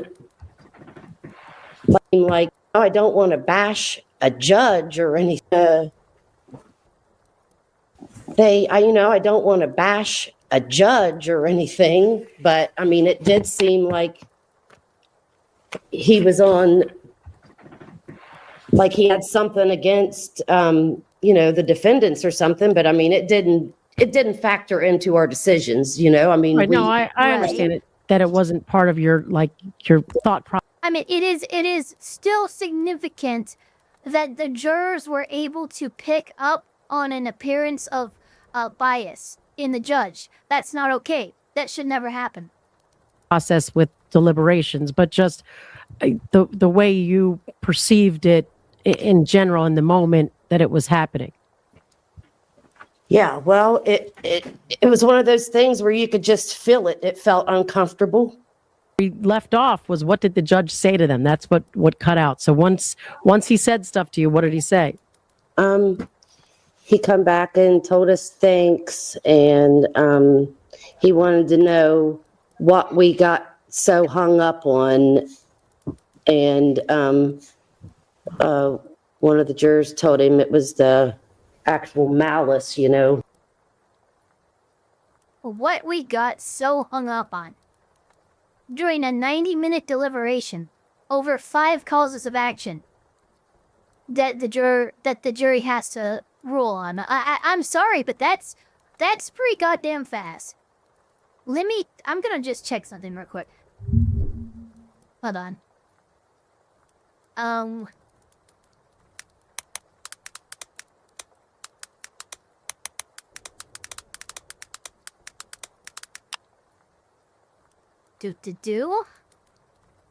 Yeah, okay, so the jury for the Johnny Depp v. Amber Heard defamation trial deliberated for 13 to 14 hours over 3 days.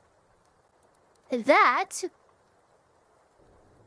is much more, that's a little longer than I think most deliberations would go, but that is much more in line with what you would expect a jury to take the time to go through, rather than just 90 minutes. So it just seems insane for him to say, what did you guys get so hung up on? And he wanted to know if he explained everything good enough. And we told him yes. And one of the jurors Yeah, it was definitely asked, a good jury. do you think these songs and videos will stop now? And he said, look at him out there, his big ego, he's loving this and it'll never stop. Or he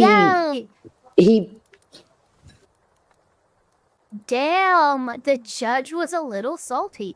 basically, we knew he didn't like him after that. So you're telling me that the judge was asking you also kind of what went wrong? Yeah. Wow. I can't. Not okay. He should have never asked you guys what you got hung up on. I'm shocked. Crazy. All of that's inappropriate. The judge should just be thanking you for your service and your dedication to the case and following the rules, and that's it. All right, so that's the story of Afroman. Let me know how you feel in the comments section. Don't forget, like, subscribe, do all the great YouTube stuff. I'm just going to say it. I think the verdict was right. I think at the end of the day, he's a comedian doing satirical stuff. Sometimes it can go overboard. And Afroman did walk a very tight line here, but I still think if Tucker Carlson and Rachel Maddow can go up there and say stuff that's obviously not true, and they can be protected because they're on a, quote, opinion show, then I think a comedical rapper whose whole brand is satire is even more protected than a Tucker Carlson or a Rachel Maddow. Yeah. Tell me wherever in the comment section. My name is NateTheLawyer. I'm out. Peace. Boom. Again, do not forget to check out Nate the Lawyer. Make sure you are subscribed to him. Make sure you have that notification bell pressed so you get all of his stuff. Seriously, I imagine one of my mods can probably give a link to his channel. Actually, no, I can because I'm so freaking fast and cool. Look at this. Ready? Bam! So fast, so cool. Okay, well, hung up on could be proper post-verdict if in the realm of making sure the instructions were clear is fine, but sure big no, Mansfield is ruling. Yeah, no, for real, that's not, not good, not good at all. Alright, chat, we're gonna roll right into the next video. And this video, chat, please, let us do our best to check our bias, our politics, and all that. It's on the Iran war. It's a ShoeOnHead video. Understand that I've been avoiding talking about the war for a couple weeks, well, actually since it started, because I've been waiting. But the longer I wait, and the more this seems that we are digging in.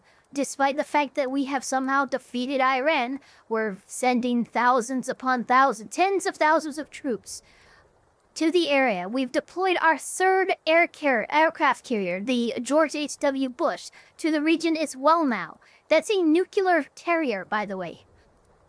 We would not be needing to send these things if we had already won. That's all I'm going to say on that right now, and we're going to go right into this video. Yeah, war never changes. We about to go fall up in this bitch. Date Buddhist, thank you so much for the 5. Can this judge get talked to for this now that it's out?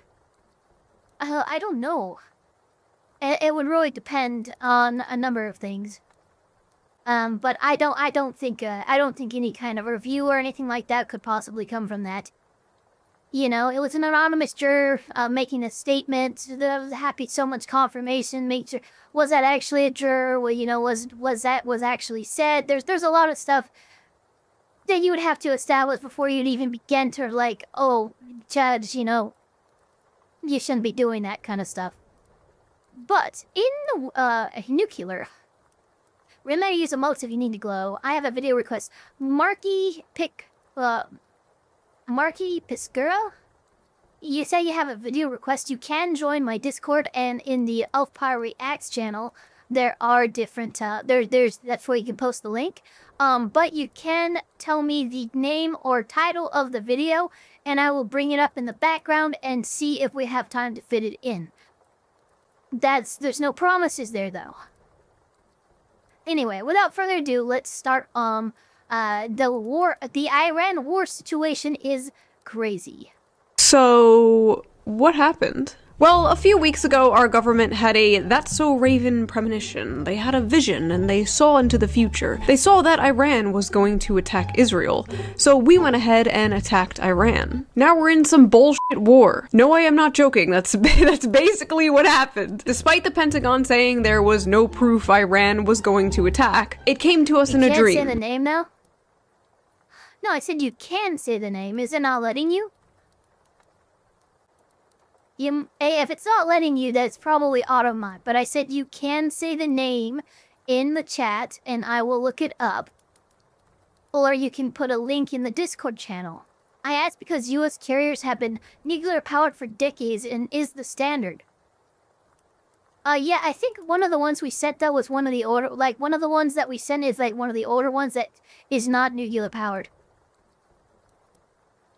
Yeah, not all U.S. carriers are nuclear. Plus, nuclear-capable doesn't mean they are carrying just capable, yeah. Yeah, no, I think... And I could be wrong here, but of the 3 that were sent, the George H.W. Bush is the one that is nuclear-powered. I think the other 2 might not be.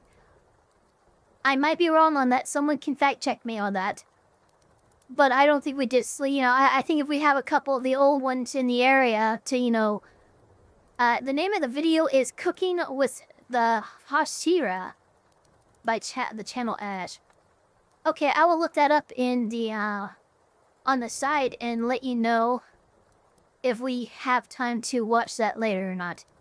Source: we made it the f*** up. Now, there are many reasons floating around for this war. Israel, China, Russia, oil, Iran being 2 weeks away from having a nuclear bomb for the past 40 years, bringing democracy to Iran, and many other things, and we can discuss those things. Maybe it's all those things at the same time. But there is one thing I feel is just not getting enough attention. And that is the many people in our government who believe in a literal doomsday prophecy about this war, and are possibly pushing our president to take the necessary steps to make it happen. Wait, what? A doomsday prophecy? I'm searching my brain. Oh, you know what? Actually, okay, Israel's involved, right? So is this a Christian doomsday prophecy that we're trying to avoid? What's happening? No, I am not joking. No, this is not a conspiracy theory. This is not the Candace Owens channel. This is a real thing, and we gotta talk about it. Now, I know I keep saying the next video is going to be a slop video. I know, I'm sorry, but things just keep happening. But that's okay, it will be over quick, and then we can get... Yeah, again, I'm thinking Book of Revelations, right? Like, there's only a couple end-of-world scenarios I can think of that directly involve Israel, and I know the Christian Book of Revelation is one of them. To the more important issues, like making fun of women on TikTok. So in this video, we will talk about... Okay, so I have been corrected. All carriers have a nuclear reactor, nuclear-capable, or carriers that could use nuclear weapons. Okay. All Nimitz class are nuclear, Fort class are not. This f***ass war. We will discuss the strange characters who are encouraging it, the doomsday cult they belong to, and I will crash out a little bit. Okay. A lot of it. The Iran war is an extremely hot topic. Thank you, Festiva. Or, no, Festiva. So in translation, 2 weeks from having a nuke means that if they wanted to, sorry now, it would take 2 weeks for them to be able to make a nuke, not that it's gonna happen in 2 weeks' time. Yeah, but they've been that far from making a nuke for decades in a way that doesn't make a lot of sense. Especially considering last June, Trump apparently had not nuked, excuse me, but had bombed their nuclear freaking testing and development facilities. Quite literally, the term he used was obliterated, which means to destroy beyond recovery. He did that in June, and you're telling me that they managed to recover and be 2 weeks away from another nuke. Less than 6 months after you apparently destroyed their entire nuclear system with freaking bombs. That quote-unquote obliterated their fucking research facility. There's a lot of fucking lying going on, and let's be real. Let's call out where we see lies, right? That affects literally everything, from the stock market to gas prices to possible World War III. It feels like I wake up every morning and like 5 major historical events have happened while I was sleeping overnight. So it's pretty hard to keep up with the news lately. And that's why for 5 years now, I have been using today's sponsor, Ground News. So let's quickly give them a shout out before we get into this video, shall we? Ground News is a website and an app that gives readers a fun, easy, and transparent way to read the news from all across the political spectrum. Ground News, from left, right, and center. Every story comes with a quick visual breakdown of the ad, as always. Right?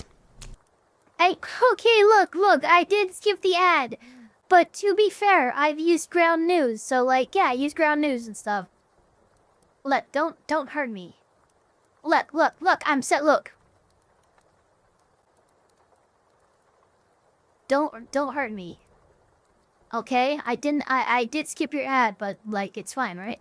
Now, let's get back to the video. Okay.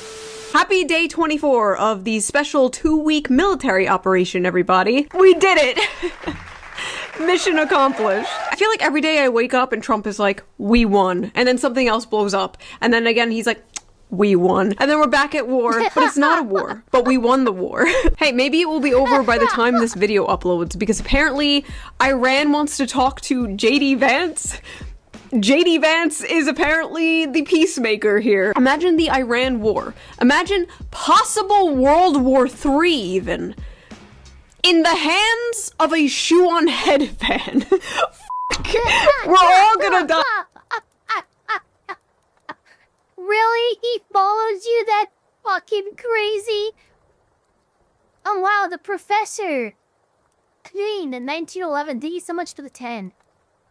The real issue is that you and I can only see a fraction of what is really going on over there, and everything is a psyop.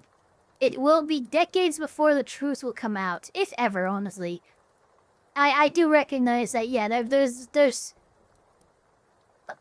a lot that's going on over there that we won't, know the truth of, for decades, if ever. But I just know that we really should not have launched an attack on Iran of any kind. And I think a lot of people, including some of Trump's top military advisors who were shut out of the freaking room when they were talking about discussing Iran, actually attacking Iran. Those people, the people who would have said no and talked Trump out of it, were not let into the room, which I think is kind of fucking sus. People word for word, bar for bar, repeating the NPC talking points that we heard during the Iraq War. This Middle Eastern country is building weapons of mass destruction. They hate America. We're gonna bring them democracy. It's all the same shit. It's all the same people pushing for this shit. Only this time we have social media and we are seeing war propaganda from all sides being debunked right in front of our eyes. Social media has truly been the worst thing that has ever happened to the government. Imagine getting away with decades and decades of propaganda now being debunked in real time by people called PP Poo Poo 69. Minutes. Brutal. Sorry, I have to white balance my camera. I'm using... It's story time! I'm gonna be the new Miss Rachel. Today's number is 7, and we're gonna talk about Tower 7! Anyway, I'm not the kind of person that's oh, I hope Iran wins. That's I saw people saying that, that is psychotic. I don't want to go down with the USS Great Satan, you know what I mean? If we're in a war, I want to win the war. I just don't understand why there has to be a war. We know regime change doesn't there you go, there, yeah. Look, if we're in a war, I want to win the war, for sure. That's just, it's human nature to want to win the war, if you're in a fucking war. But why the fuck are we in a war?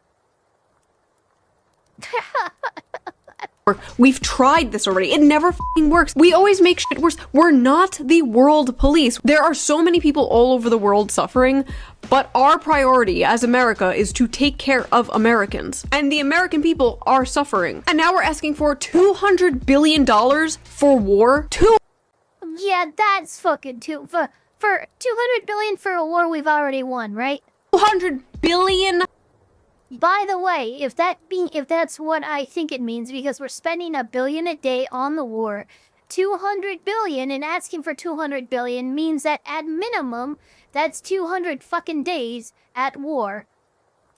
This is just, I don't this is bad no matter how you slice it. Dollars. Notice nobody's who's gonna pay for that when it's shit like war, but when it's for your mom's diabetes medication, it's pull yourselves up by your bootstraps.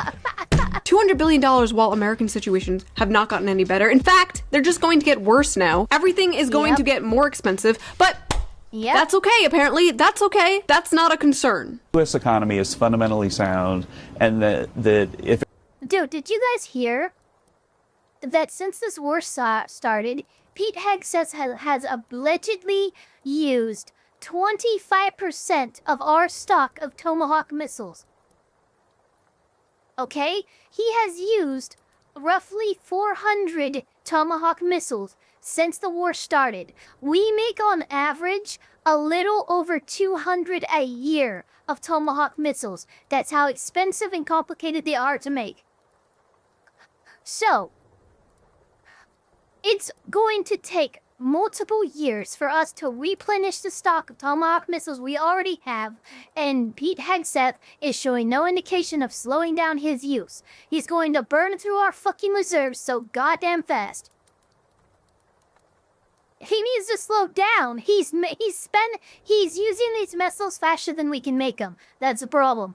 If it were to be extended, it wouldn't really disrupt the U.S. economy very much at all. It would hurt consumers, and we'd have to think about, if that continued, what we would have to do about that. But that's like really the last of our concerns right now. Consumers, that's what we are to these people. Just good little obedient bug people, gonna go see a Marvel movie, maybe buy a Labubu, eat a little Dubai chocolate. We have no soul, no lives, no families to take care of. I mean, look, if we're doing like less than one a day of Tomahawk missiles production, yeah, honestly, we could probably do with expanding production. I'm not freaking positive, I'm not pro-war or anything, but that just, Jesus. We are just... The reality is there's a lot of critical infrastructure Iran is attacking. What the... Consume, and when we can't take care of those families, you know what their solution is? What's their solution? Take fewer trips to Starbucks. If I say what I am thinking, I will be banned off YouTube, so I will simply be silent. Gas is gonna be like $1 billion, but that's okay, guys. Short-term pain, long-term gain. This is a short-term disruption for the long-term gain. Short-term pain for the long-term gain. Short-term pain be for long-term gain. We're gonna have some short-term pain with long-term gain. Well, that is a very popular saying among these people, isn't it? Short-term pay for a long-term gain. Some short-term pain, yes, but we've got some long-term gain. Short-term pain for American consumers. Short-term is highly outweighed of the long-term benefit. Some short-term pain for the long-term gain. What in the NPCS is the... Where? No, for real, wow. You showed us like 8 different freaking instances of them all saying the same exact fucking thing. Holy fucking NPC weirdness. It is your patriotic American duty to unplug the TVs in your parents' and grandparents' house right now. Destroy their satellite dishes. Also, geez, the microphone is peaking. Log them out of Facebook. It is up to us to stop the boomers from sending the zoomers to another war in the Middle East. The amount of people who were anti-regime change war, like last Thursday, I'm gonna glow. Yeah, remember to glow, chat. Remember to glow. Completely 180'd is fucking insane. I literally have no theory of mind for being that hyper-partisan brained. Like, a lot of these people are just... like totally for this now because it's Trump doing it. Some of you are cattle. Some of you are weak. You are submissive and breedable. The only politician I simp for is Huey Long, and that's because he's dead and can't disappoint me. The worst part about this whole war thing is not the death and destruction and possible economic collapse and nuclear fallout, but the fact that it's good for the Democrats. They will probably win midterms, and if things get worse, they will probably win 2028 too. Look, all I know is, like, Bush and Iraq, a lot of that happened, and it's a big reason why Obama got elected in. So I am legitimately concerned on behalf of the GOP that, yeah, these actions are maybe perhaps giving the Democrats far more of a foothold in the upcoming elections than you would want them to have. That's all I'm saying is strictly unbiased, like looking at it from above like a tactical game, right? This seems like a tactical net negative on behalf of the GOP. And that's just what I'm seeing. Without learning any lesson, without changing at all, they will literally run on Orange Man bad and win. I am tired of politics. I am tired of voting. Take away the 19th Amendment. I don't want it. I don't want it. You can. The men can have it. The men can deal with it. I'm done. I'm done. Did she just say get rid of women voting? I love it. Tired of voting Oh my for God. pee-pee or poo-poo and always getting diarrhea. For I'm done. pee-pee or poo-poo. The end. End of video. Oh. Sorry. Welcome Mommy's back. not mad. She's just disappointed. Anyway, like I said, there are many stated reasons behind this war. One of the things people blame this war on a lot is Israel. Many people believe that Iran was not an immediate threat to us, and that this is just another conflict that Israel is dragging us into, making us fight their war for them. Because of this and every Well, the U.S., Israel, and China are working on pretty short timetables. She was absolutely based. Though, as an independent, I'm probably third-partying over Democrats. Yeah, I would independent over anything. For Trump, it's kind of whatever since he can't run again. Giga Todd Howard, I kind of believe that. I think he's pulling the trigger on these things because he knows he's not going to be president again. You know? everything that's happened in Gaza, Israel's PR is in the toilet. Polls are showing Israel is becoming extremely unpopular, especially with young people. It's getting so bad that the Israeli government literally had to pay internet influencers to say good things about them.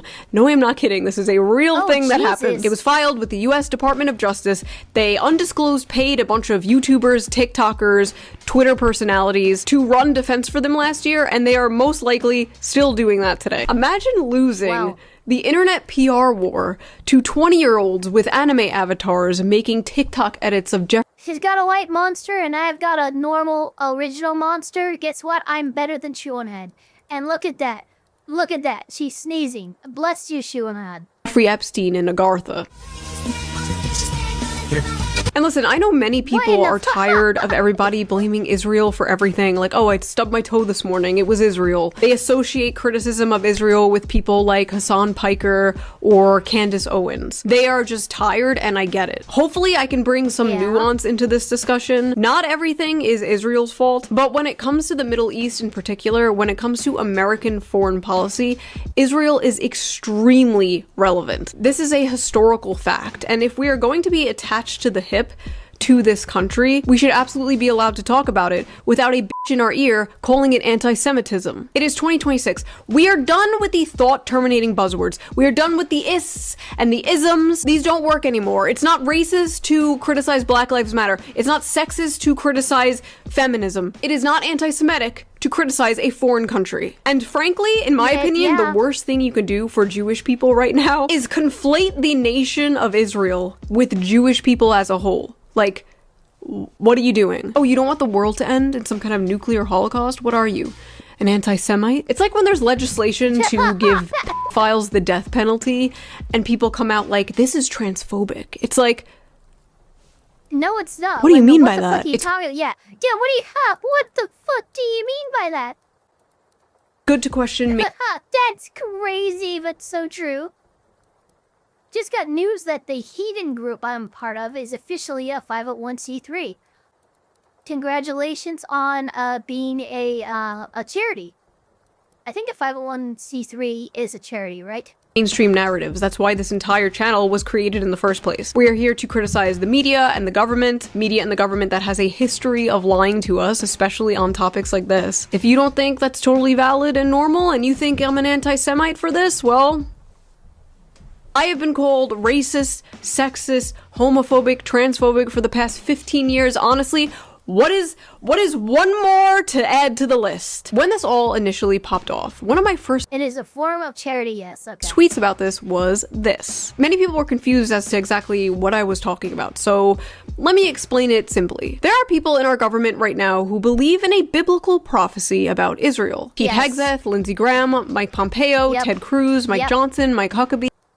Yeah, these are guys, and look, this is actually an issue because, like, this is something that my freaking Papa Elfpire and other older people have actually freaking pointed out to me and be like, look, the reason why a lot of this is happening and they're all bowing to Israel is because of this. and many, many others believe a massive war surrounding the Middle East will bring Jesus Christ back. They want this. To them, this is the good ending. We'll all be saved. Great. Awesome. Unfortunately, many Americans and many people all around the world will die in a giant nuclear war. Not great. Bad, even. This particular religion is called dispensationalism, a type of evangelical Christianity that became popular in the 20th century. That's right, today we are talking about the EQ. The evangelical question. Evangelicals are one of the largest religious groups in America, and they are a huge, important voter bloc. Important detail to remember. What you have to understand is evangelical Christianity is absolutely f***ing obsessed with the end times. This isn't just like an offhand thing that's mentioned in the Bible and they bring up sometimes. No, this is like... No, there's an entire book of the Bible that fucking talks about it. Their whole f***ing thing. It's like all their talks, their sermons, their books. Basically, they are extremely horny for the end of the world. And many of those people are in the president's ear right now. Strike and strike and strike and strike and strike and strike and strike and strike. For angels are being released right now. Angels are being dispatched right now. Hamanda aka ata raka teda baka sanda. What is happening right now? That's Presbyterian. That's not evangelical. Evangelical they don't do the speaking in tongues thing. That's Presbyterian. That's always been Presbyterian. That schizo is Paula White Cain, Trump's current spiritual advisor. That is the spiritual advisor of Donald Trump. This is who replaced the freaking pedophile? And yes, chat, that's not me defaming anybody. The previous spiritual advisor to Donald Trump was recently arrested on possession of some stuff he shouldn't have. Yeah. Like most. Can we go back? Can we? That schizo is Paula White Cain, Trump's current spiritual advisor. Like most evangelicals, she considers Israel her spiritual home, thinks Christians should be mandated to go to Israel. Okay, Festiva. It's a very specific sect of Presbyterian. But yes, I've had family members who've been to those types of churches where everybody goes and they freaking start speaking in tongues. And it's pretty cool. Maybe yours is not one of those sects, but guess what? It's a wide, wide world with many denominations of the freaking Christian religion. Just saying. Israel in order to go to heaven, and believes that backing Israel is a biblical mandate. Now, what the f*** am I talking about? What do these people mean? Okay, here, I'll show you. Because you're not backing down, and I'm for some reason gonna let you one guy me.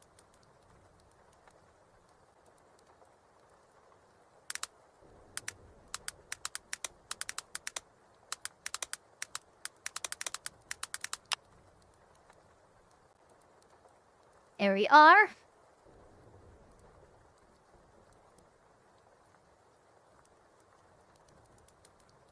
Okay, so these are the EPC. This is the Evangelical Presbyterian Church. That's the section. Since you are asking, here. Check this out. There you go. You can do the research on your own. It's fucking wild. So it's not strictly Presbyterian. But it's Evangelical Presbyterian. That's the one we're talking about. Freaking so many different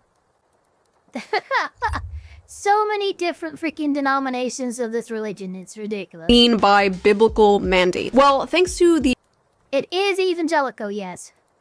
The Scofield Bible, a version of the Bible that placed little like notes next to everything that explained the biblical text. Evangelicals believe it is their duty to protect Israel. You're probably thinking like, okay, so what? Like, we have overlapping interests. What they believe? Do we have any evangelicals in the chat? Is that what guys believe? With Israel, who cares if these evangelicals want to protect Israel, right? Well, there's a little more to it. Basically, the evangelical dispensationalist belief goes like this. Step 1. The Jewish people return to the land of Israel. Step 2. Israel becomes the main character in a massive war. Step 3. Global destruction called the Tribulation occurs. Step 4. Armageddon happens. And step 5. Jesus Christ returns. Wherever where I've been, but it's okay, I know Jesus is coming. What in the... Whoa! Gay! Holy crap! Is this real? Jesus is coming, it's okay. Wherever where I've been, but it's okay, I know Jesus is coming back. Jesus is coming back. Behold, the fruits of Holy Martin crap. Luther. To get my biases out of the way a little bit, I was born and raised Catholic. Baptized, communion, confirmation, catechism class for years, all that stuff. I stopped caring for a while and had like a edgy atheist stage as a teenager. Then I was agnostic for a while, and then in 2020, when I moved back home during COVID, I returned to Catholicism. Needless to say, I am comfortable with identifying as Catholic again today. I don't talk about this shit because it's not relevant, but it's relevant here. I have many Protestant friends, a few are evangelical. This isn't Protestant. Was I talking about Protestants and not Presbyterians? I might have made that mistake. Am I thinking about what? Great, now I have to look up. I hate all the fucking labels for these every fucking Catholic Christian. God, can you guys all just unite under one banner and become the Captain Planet of the Christian religion? Like hate on them, even though I'm gonna be making jokes, but it's just to shine a light on a heavy bias some people in power may have. No, you were correct. Okay. Towards the Middle East. If a bunch of Catholics were in power pushing for us to go to war for the Vatican or something, that would also be a conversation worth having.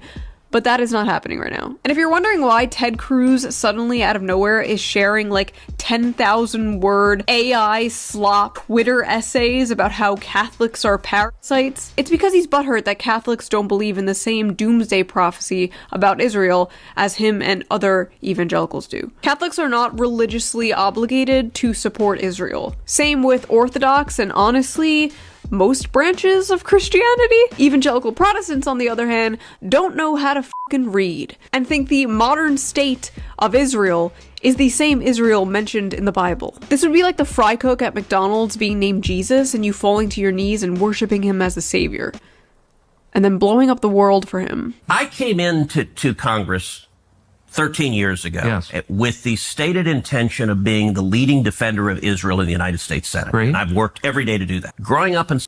Protestant are the ones that return to base Christianity away from Catholicism and the denominations that split as a result, more or less. Yeah, they believe in a different prophecy. There's a lot. Look, guys. There's just a lot with all the different denominations and different split beliefs of what's supposed to be worship of a singular God, by the way. I don't know what he has to say about all of this, but I don't think he's happy. Sunday school, I was taught from the Bible, those who bless Israel will be blessed, and those who curse Israel will be cursed. Where does my support for Israel come from? Number one, because biblically we're commanded to support Israel. But number two... Hold on. I'm not holding on. Hold on. You're a senator, and now you're throwing out theology, and I am a Christian, and I am allowed to weigh in on this. We are commanded as Christians to support the government of Israel? We are commanded to support Israel. To think all of this could have been avoided if we simply named Israel Sand, New Jersey. Dispensationalists take the Bible extremely literally. They're basically like the autism of Christianity, which is why so many Protestant evangelicals in our government are Zionists. Now, let's discuss the word Zionist, because I know that word makes some of you cringe, and I don't blame you, because it's kind of just thrown around so haphazardly today. It basically means nothing anymore. There are Zionists of all races and religions. Not all Jewish people are Zionists. Not all Zionists are Jewish. Most Zionists in our government are not Jewish. So don't let them ever guilt trip you into thinking you're anti-Semitic for criticizing people like Ted Cruz. Also, it's not anti-Semitic to criticize the Jewish people in our government either. Like Randy Fine, bro is a freak. There is a reason the first time I shook Netanyahu's hand, I did not wash it until I could touch the heads of my children. What the f***? fuck. Anyway, contrary to popular belief,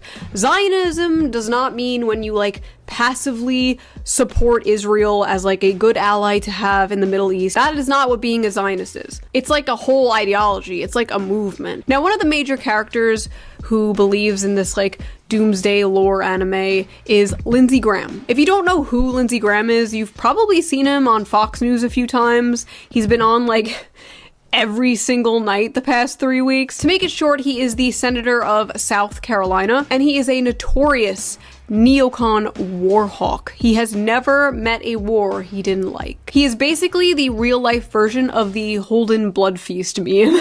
That is Lindsey Graham. So Lindsey, girl's name by the way, believes that defending Israel is God's will and has said things like, if America pulls the plug on Israel, God will pull the plug on us. And I wouldn't blame anybody if they assumed he was the senator of Tel Aviv and not the senator of South Carolina. When his own state was hit with a massive hurricane, bro said this. Elon Musk for that.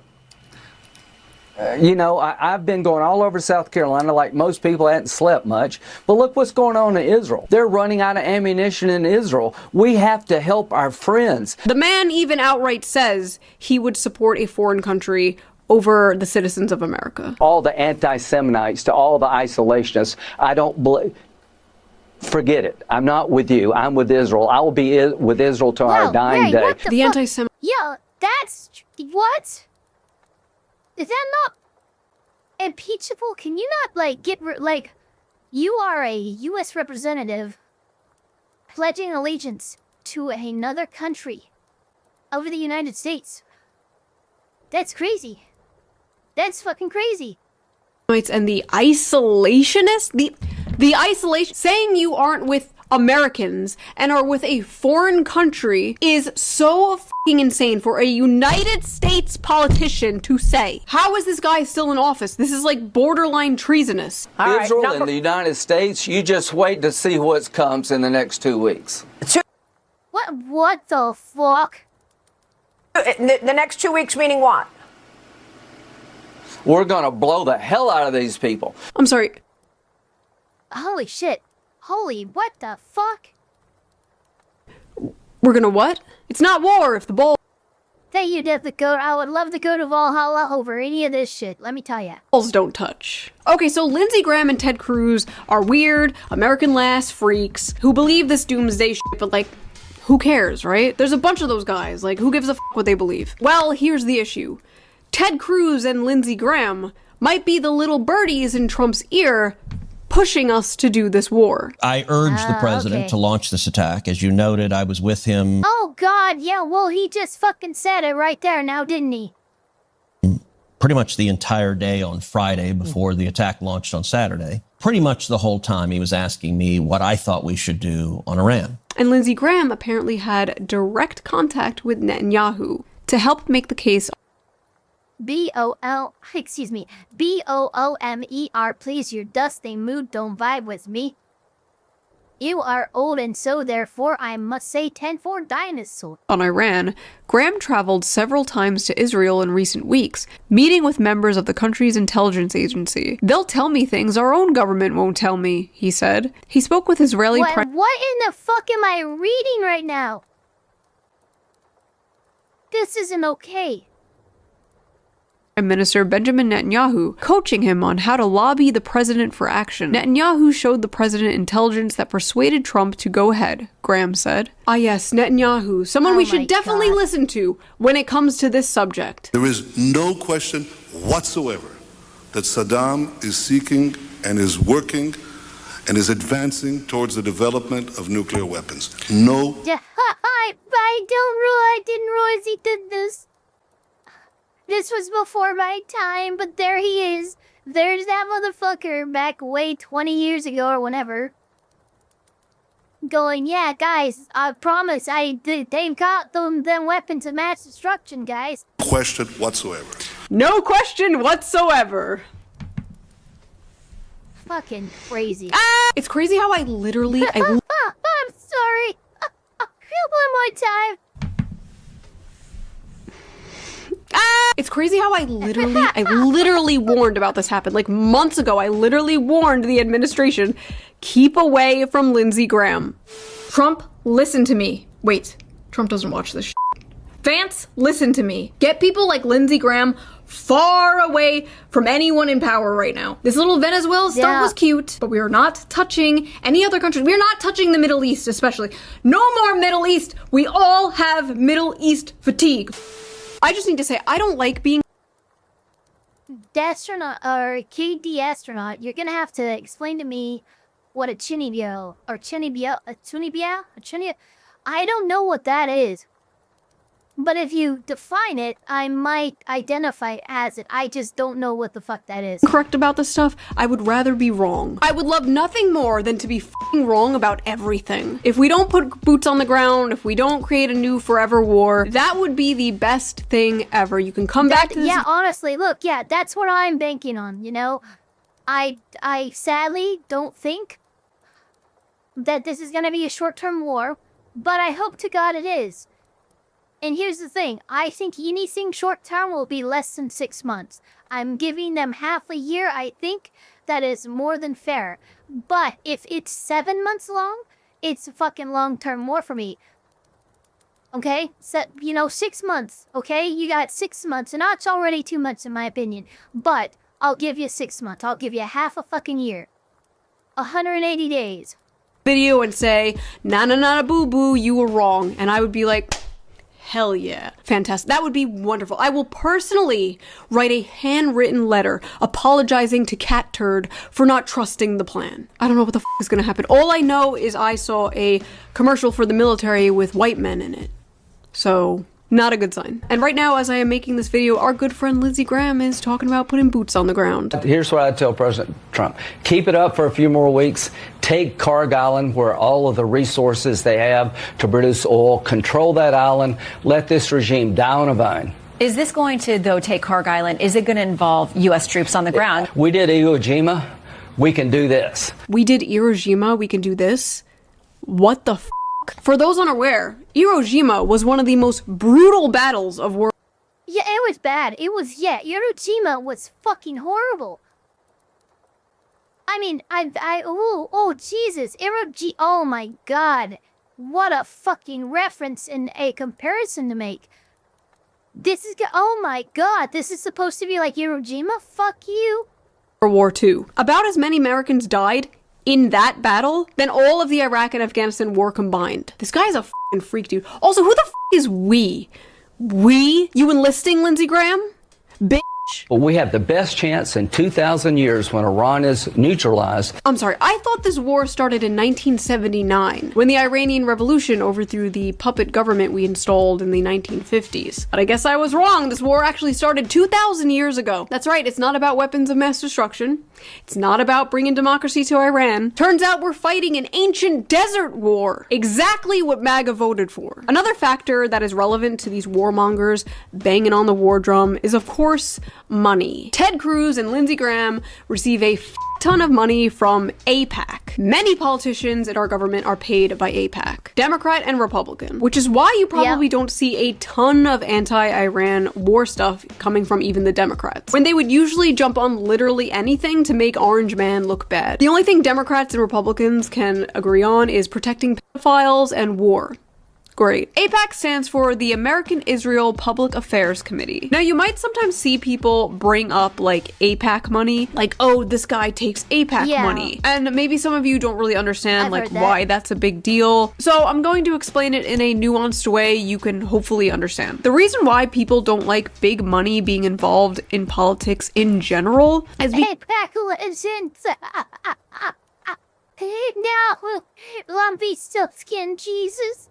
Because it can literally purchase the way a politician will govern. For example, if a billionaire CEO of a health insurance company donates to a politician, you can bet that politician is probably not going to advocate vote favorably in things that will be in favor of that billionaire medicine healthcare motherfucker. For things like socialized healthcare or anything like that. And if a candidate takes a lot of money from something like AIPAC, that is a sign they will probably have a heavy bias toward war in the Middle East. That's why people prefer when a candidate only takes like small donations from voters. There's no corporations, billionaires, or foreign governments pulling the strings there. Like how I take money from you, the people. I am funded directly by Big Simp.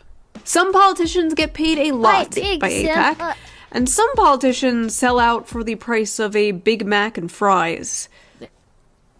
Yikes. Weird fact, one of the top donors to AIPAC was actually the creator of OnlyFans who died recently. He gave like millions of dollars to AIPAC, and AIPAC gives millions of dollars to the people in Congress. So in a weird way, our government was partially funded by OnlyFans whores.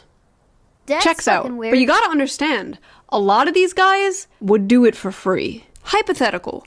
One country must no longer exist. I remember. The United I've seen this. Rigo, thank you for being a Jarl for over a year, 13 months. Just woke up, realized you were streaming. What's the TLDR before I rewatch? We watched 2 NateTheLawyer videos, one on Kristi Noem being fired, and one on... Shit, what was the other one that we watched? It was really good. Come on, brain, don't do this to me. We just watched it. I mean, you can look at the description for all the videos that we've seen up until now, but we're the 3rd video in on the list in the description down below. States, be Israel. Choose. Read Revelations and report back. When people talk about the separation... Yeah, we watched NateTheLawyer's video on Afroman. ...of church and state, this is the shit they're talking about. What the f***? Like, what do you mean there's an American politician saying he would rather the nation he allegedly serves be destroyed over evangelical Wakanda? Crazy. Get this guy out of here! I actually responded to this guy, and we had a little Twitter fight, and he just told me... Yeah, Fat Electrician is next, but we haven't watched it yet. ...to read the Bible. There are people in charge of our country right now who believe we have to go to war for a biblical prophecy. That is a giant, major conflict of interest. We need to be asking people like Ted Cruz and Lindsey Graham, Mike Huckabee, Mike Johnson. We need to be asking all these evangelicals in office the same exact question. Also, I just checked how much this guy gets paid from AIPAC, and whoa, buddy! Holy shit! Okay, so here's where it gets schizophrenic as One fucking... Oh my god, are you fucking kidding me? 1,287,408. Guys. There's no fucking way. Rigo, thank you for the 5. Keebler Elf can't remember stuff she did. See, kids, this is why you don't sample your product. Okay, listen. It's more my ADHD than anything else. Okay, so here's where it gets schizophrenic as While I am telling you this, please keep in mind, I don't believe this. This is what they believe. Because as I was writing this, I felt like a crazy person. With the evangelical doomsday lore, there is something called the Third Temple. In Judaism, there were 2 temples. There was the first temple, built around 10th century BC, and the second temple, rebuilt around the exile. And the third temple is this idea that a new Jewish temple will be built on the Temple Mount in Jerusalem to help usher in end times. Also, interesting side note here, Jewish people, especially Orthodox Chabad Jews, who are basically like the evangelicals of Judaism, believe building this temple will not bring on the end times, but the Messianic Age, otherwise known as the Golden Age, where everyone will live under Noahide laws, where the concept of worshipping Jesus would basically be illegal. Meanwhile, the evangelical end times, the Jews will convert to Christianity. So Christians and Jews are both looking to build this thing for very different reasons that do not complement each other at all, yet they are both working together to do it, and both think they will be right in the end. Pete Hegseth, our Secretary of War, has openly talked about rebuilding the Third Temple. And there's no reason why the miracle of the reestablishment of the temple on the Temple Mount is not possible. Yo, what the fuck? Man, we just want affordable homes and groceries. We just want affordable homes and groceries. Like, come on. What is this? And Pete Hegseth, according to the president, is apparently the guy who does not want the war to end. I said, Pete and General Raisin Cane, I think Yeah, I remember this thing's going to be too. settled very soon. Here they go. Oh, that's too bad. Pete didn't want it to be settled. So, what he is so didn't want it bad to be about settled. rebuilding this temple? If none of this is true, like, who gives a shit? Like, freedom of religion. Well, here's the issue. If the goal is to trigger a massive war in order to get Jesus to return, they will do shit to make that happen. They will want to destroy and destabilize the Middle East, and they will use your sons and daughters to do it for them. I go back to South Carolina, I'm asking them to send their sons and daughters over to the Mideast. Wow! What the fuck? The childless warmonger with no stake in the future and moles on his ass wants our children to go fight and die in another pointless war? That, last thing is true, by the way. Wait a minute. Lindsey Graham doesn't have any children. Wasn't he photographed at Disneyland? What the fuck was Lindsey Graham doing at Disneyland if he doesn't have children or grandchildren? What's happening? About the moles. Look it up. Actually, don't. You'll regret it. Don't. Also, the area they want to build this temple thing on already has, like, a big mosque on it called the Al-Aqsa Mosque. I don't know how to fucking say that. And destroying this site would have, like, devastating consequences for the Middle East and for us. Not that they care. Just keep an eye out if that, Al-Aqsa Mosque gets conveniently destroyed by a rogue Iranian missile or something in the upcoming days of this war. So yes, it is a holy war. We are being non-consensually dragged into a holy war by 3 different sets of desert people, just as I started to get my life together. Now here is the important question. Could all this doomsday talk these politicians are saying out loud just be religious pandering to the massive evangelical population that votes for the GOP to get them to vote for a war that is ultimately about, you know, like land and weapons and territory or whatever the Yes, absolutely yes. It could all be bullshit. They might not actually believe it. I mean, a bunch of politicians, like, they're going to islands and, like, rape kids. You think these people believe in God? But remember, like I said, many do. Sometimes people really do believe in things and they will kill and die for them. Or, you know, make you go kill and die for them. I know it's hard for people to understand this. They understand it perfectly well when it comes to radical Islam, when Muslims will, like, blow themselves up for Allah or whatever the Yet when it comes to other religions, like, they can't really comprehend it. Just because you don't believe in something doesn't mean the people who do won't do crazy shit. Like, because they believe in something. US commanders across more than 30 military bases told troops the Iran war was... Oh, there you go. Thank you for the vibe. Because Disney is the new Epstein Island. That would be my guess for why he's there. Sorry, had to censor to send. Yeah, no, I see what you would have had to censor. Thank you for the vibe. Part of God's plan and linked it to Armageddon. A commander said Trump was anointed by Jesus to light the signal fire in Iran to... Okay, here's an issue with this. By their own admission with what they're saying, would that not make Trump the Antichrist? Because all the fucking, like, the Christians and stuff in the Book of Revelations, the Christians go with the Antichrist, thinking he's anointed by Jesus or he's the second coming or whatever the fuck. And, like they back the wrong horse, basically, in the Book of Revelations, and it turns back and it bites them horribly.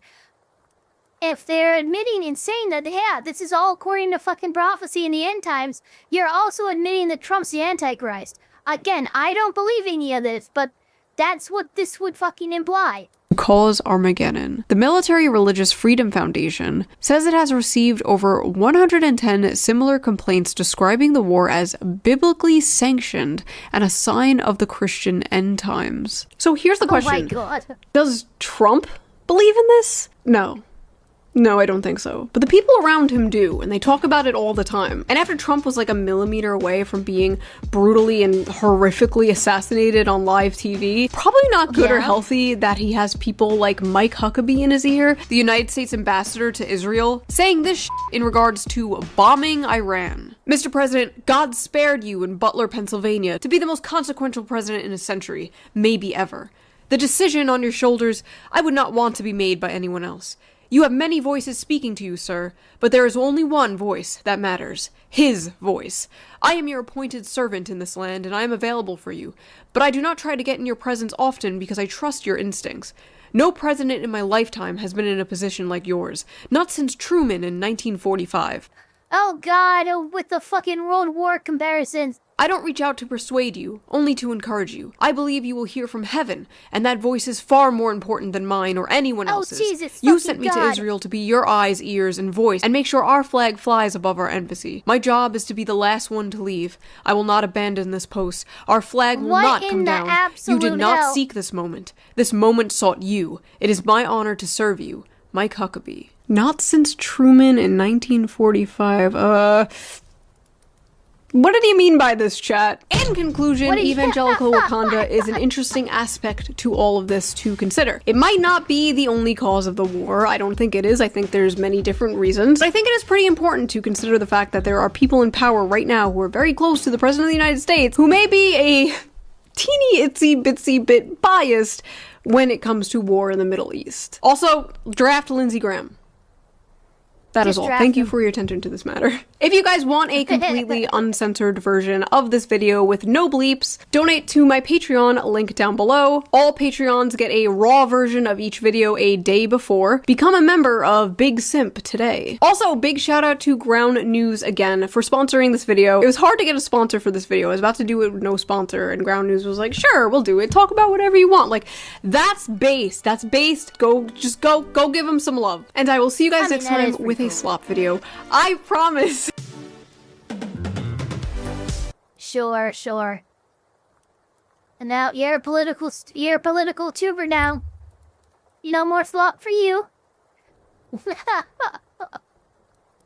Yeah, I mean it is pretty insane.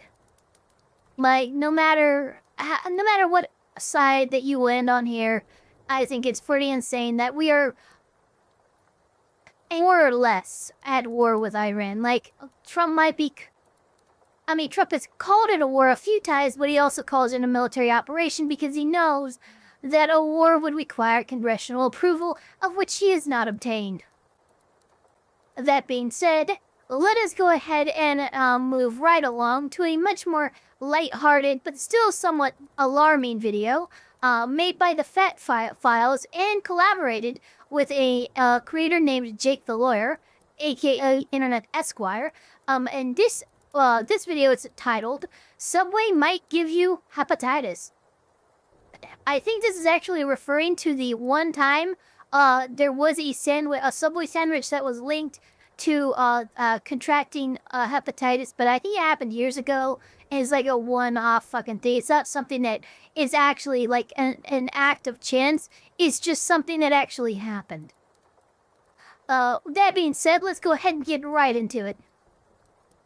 You know it's gonna be good when I have to call my lawyer before I post the video. Yeah, no, you bet you gotta be careful here. Today we're talking about Subway. Why? Because I went there for like the first time in 10 years the other day and they asked me for a tip at checkout, which annoyed me. So then I looked into it and then I found out that you can get hepatitis from a sandwich. I'm not exaggerating, that actually happened and it's like the tip of the iceberg. And to be honest with you, this is also the part where my lawyer explicitly told me to insert a disclaimer.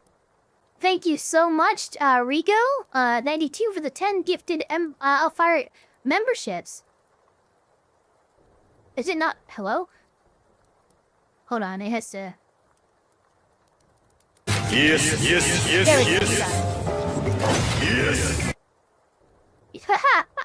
In this video. So here's Jake the lawyer, aka the Internet Esquire.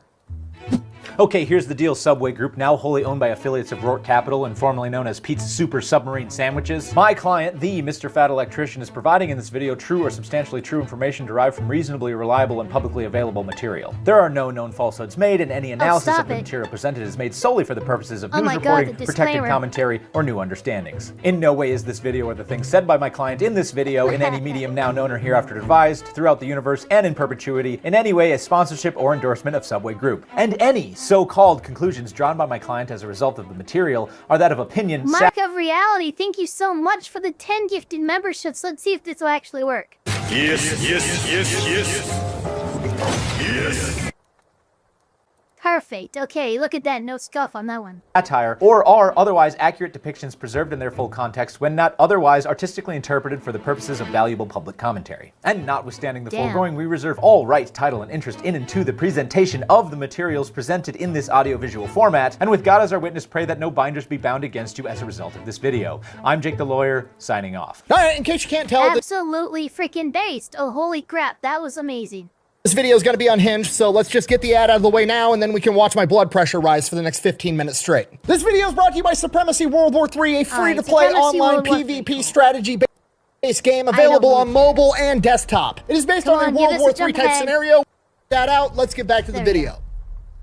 Alright, story time. I used to go to Subway every single day my junior, senior year of high school, and the entire time I was in college, I pretty much exclusively survived off of Subway and protein shakes. And this is back in the Dude, freaking love Subway. Still love Subway. Don't care that Subway sandwich somewhere gave somebody hepatitis once.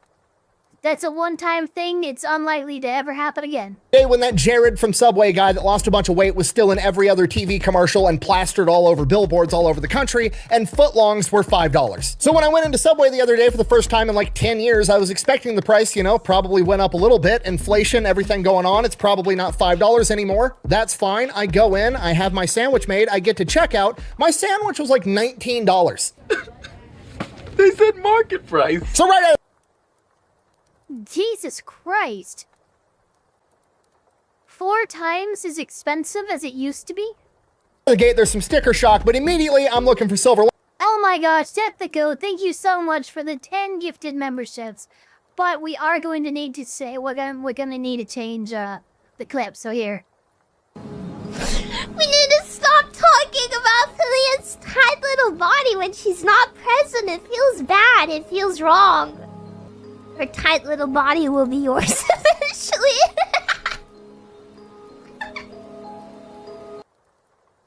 There we go. Hey, you got a Selvi.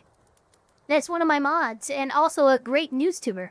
Is I'm like, okay, Subway's probably one of these companies that has like a pretty high minimum wage for their workers, and that's what's going to justify the price of the sandwich. It's actually going to the worker. That, you know what, that's fine. And then the cashier does the classic swivel the fucking tablet around, asking me how much money I want to leave for a tip. Oh, you motherfuckers. Immediately, I cave to societal pressure because I don't want this young lady to think I'm an asshole, so I leave a tip, I grab my sandwich, I go eat my sandwich. While I'm eating the sandwich, I'm just stewing. Like, I don't think I should have to tip the people that work at Subway. Not because I don't think, you know, they provide a service, they did a good job, or, you know, they deserve to make more money. They do, that's fine, but the company should be paying them more fucking money. I just paid 300% more money for my sandwich. Pay your employees more money. I understand Subway's a restaurant and like you tip people that work. Did I just... Wait. Did I just freaking miss something? Hold on, chat. I'm trying to get to... the 20, yeah, 20. I missed with the 20. Thank you so much for the 20 gifted memberships. I felt like I missed something. Papa Elfpire just came in for like just a second and asked me something. I looked up and I looked over and it was completely different. But that does mean we have another clip to play. So for this one, we're gonna do this one. Trump and the Iran war. Ready? Some of you may die, but it's a sacrifice I am willing to make. Oh, I'm not sorry. work at restaurants, but it's not like I sat down, a waiter came out, took my drink order, took my food order, brought me my food. There was no service involved, okay? I stood there and told you how to make the fucking sandwich. I was the project manager on this sandwich, okay? As far as I'm concerned, I'm part of the team. Part of the crew, part of the ship. Part of the crew, part of the ship. At this point, I become convinced at some point in the past 10 years, all the big wigs at Subway got together in their headquarters in some secret underground layer underneath the volcano or wherever Subway's headquarters is, and they had a meeting. I'm really not sure. I mean, how many years ago? Does anybody know the year that Subway moved away from the $5 footlong model?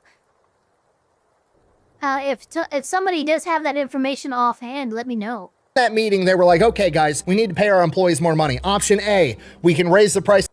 How many gifted memberships did I get in total? Let me see here.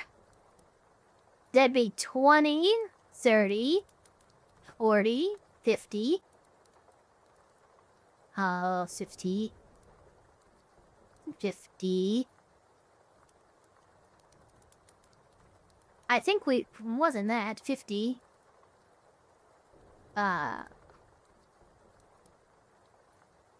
At least 50, if not more. Sadly, it's not letting me count. So the sandwich 300% and pay our employees more money. Option B, we can raise the price of the sandwich 300% and then we can add a tip screen. That way, when the employees are mad they're not making enough money, we shift the blame from us to the customers. Okay, I'm sorry, you don't get to charge me 4 times as much for a sandwich and then also try to paint me as an asshole to the high schooler behind the cash register. It's not gonna happen. So now I gotta know everything. I start digging into Subway. What is? Grab a shovel. So once Oh no. Oh, that is fucking great clip.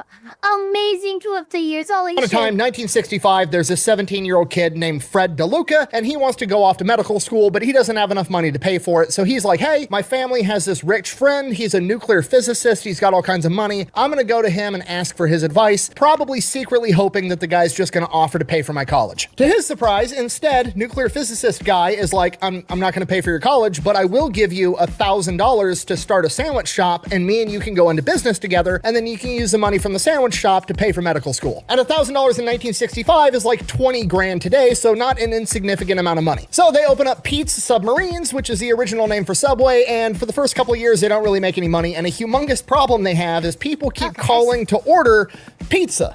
Because apparently Fred DeLuca in all the radio advertisements has a thick New York accent, so when he says Pete's Submarines, what people hear is Pizza Marines. So rather than learning how to say Pete's Submarines, he's like, fuck it, we're just gonna rename the restaurant Subway. From here, they start like breaking even. They're making a little bit of money, but like it's nothing to write home about. He's not gonna be able to go to medical school anytime soon. And he's like, okay, hear me out. I've got an idea. We're not really making any money with this submarine shop. What if we double down and open a second submarine shop? Dream big.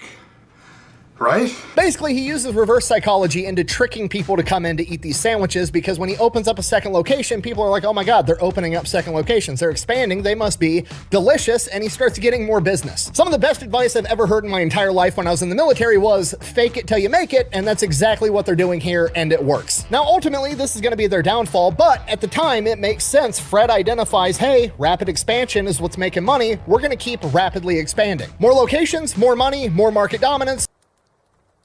Thank you, baked Buddhist, for the 2. Subway cookies are supreme. I haven't had a Subway cookie in a very long time.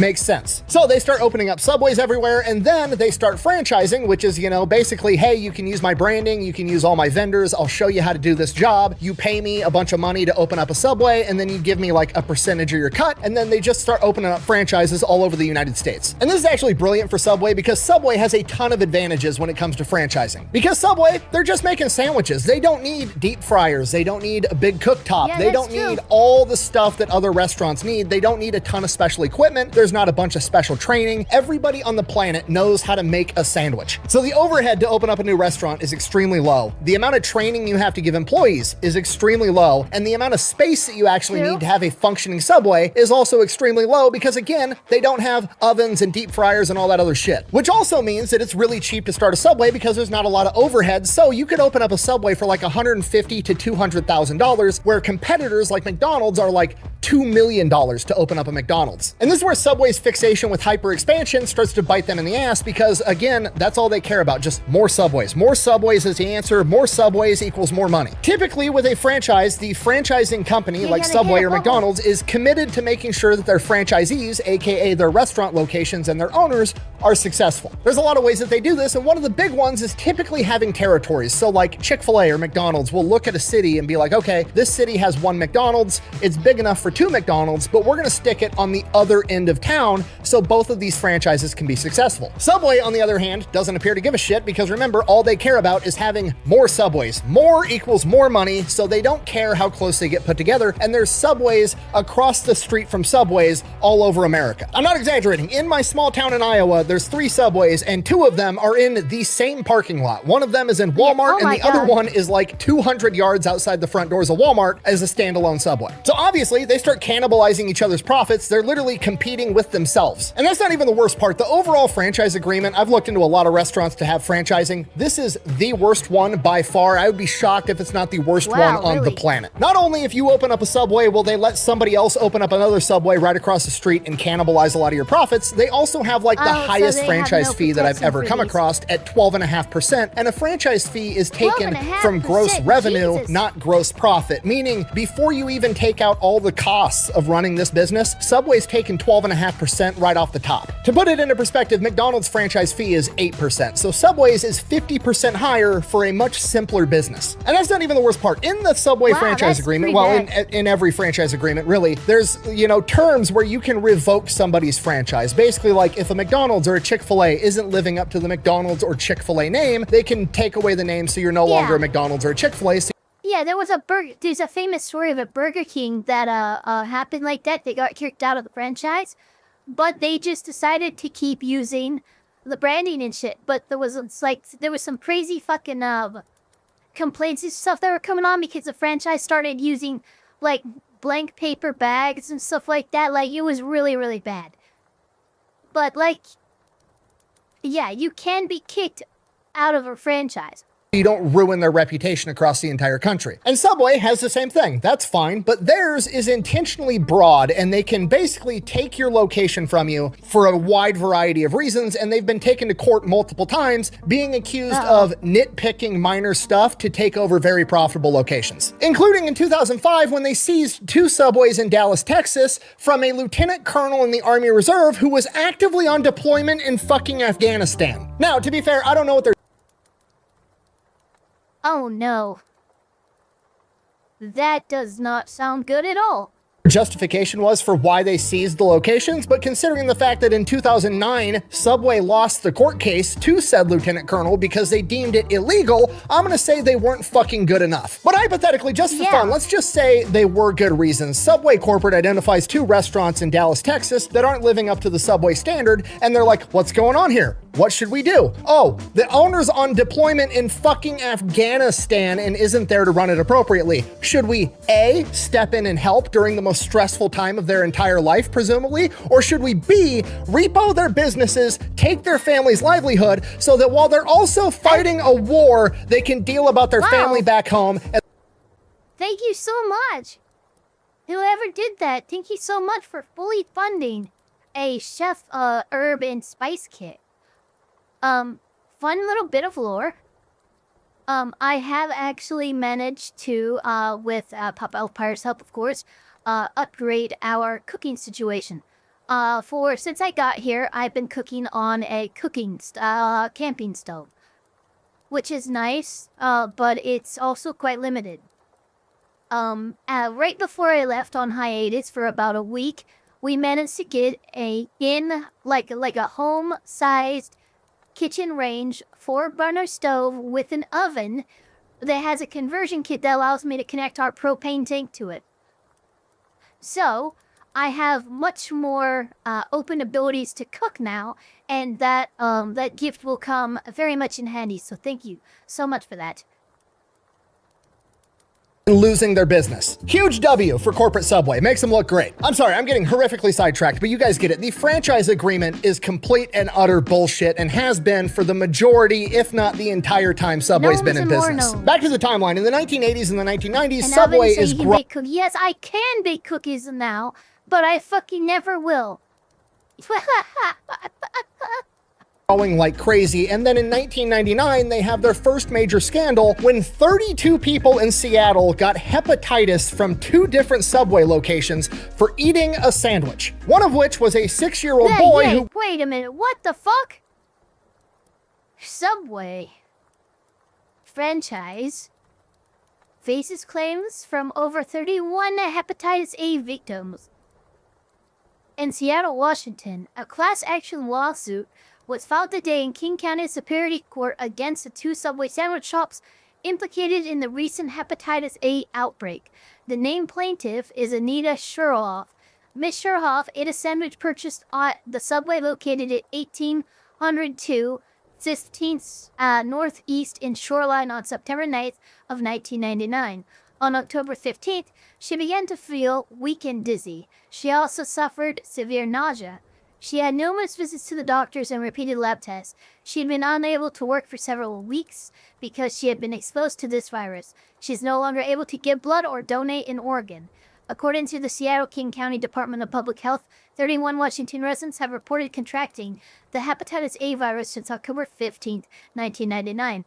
The majority of the individuals who contracted the virus live or work in the Northeast Seattle or East Shoreline.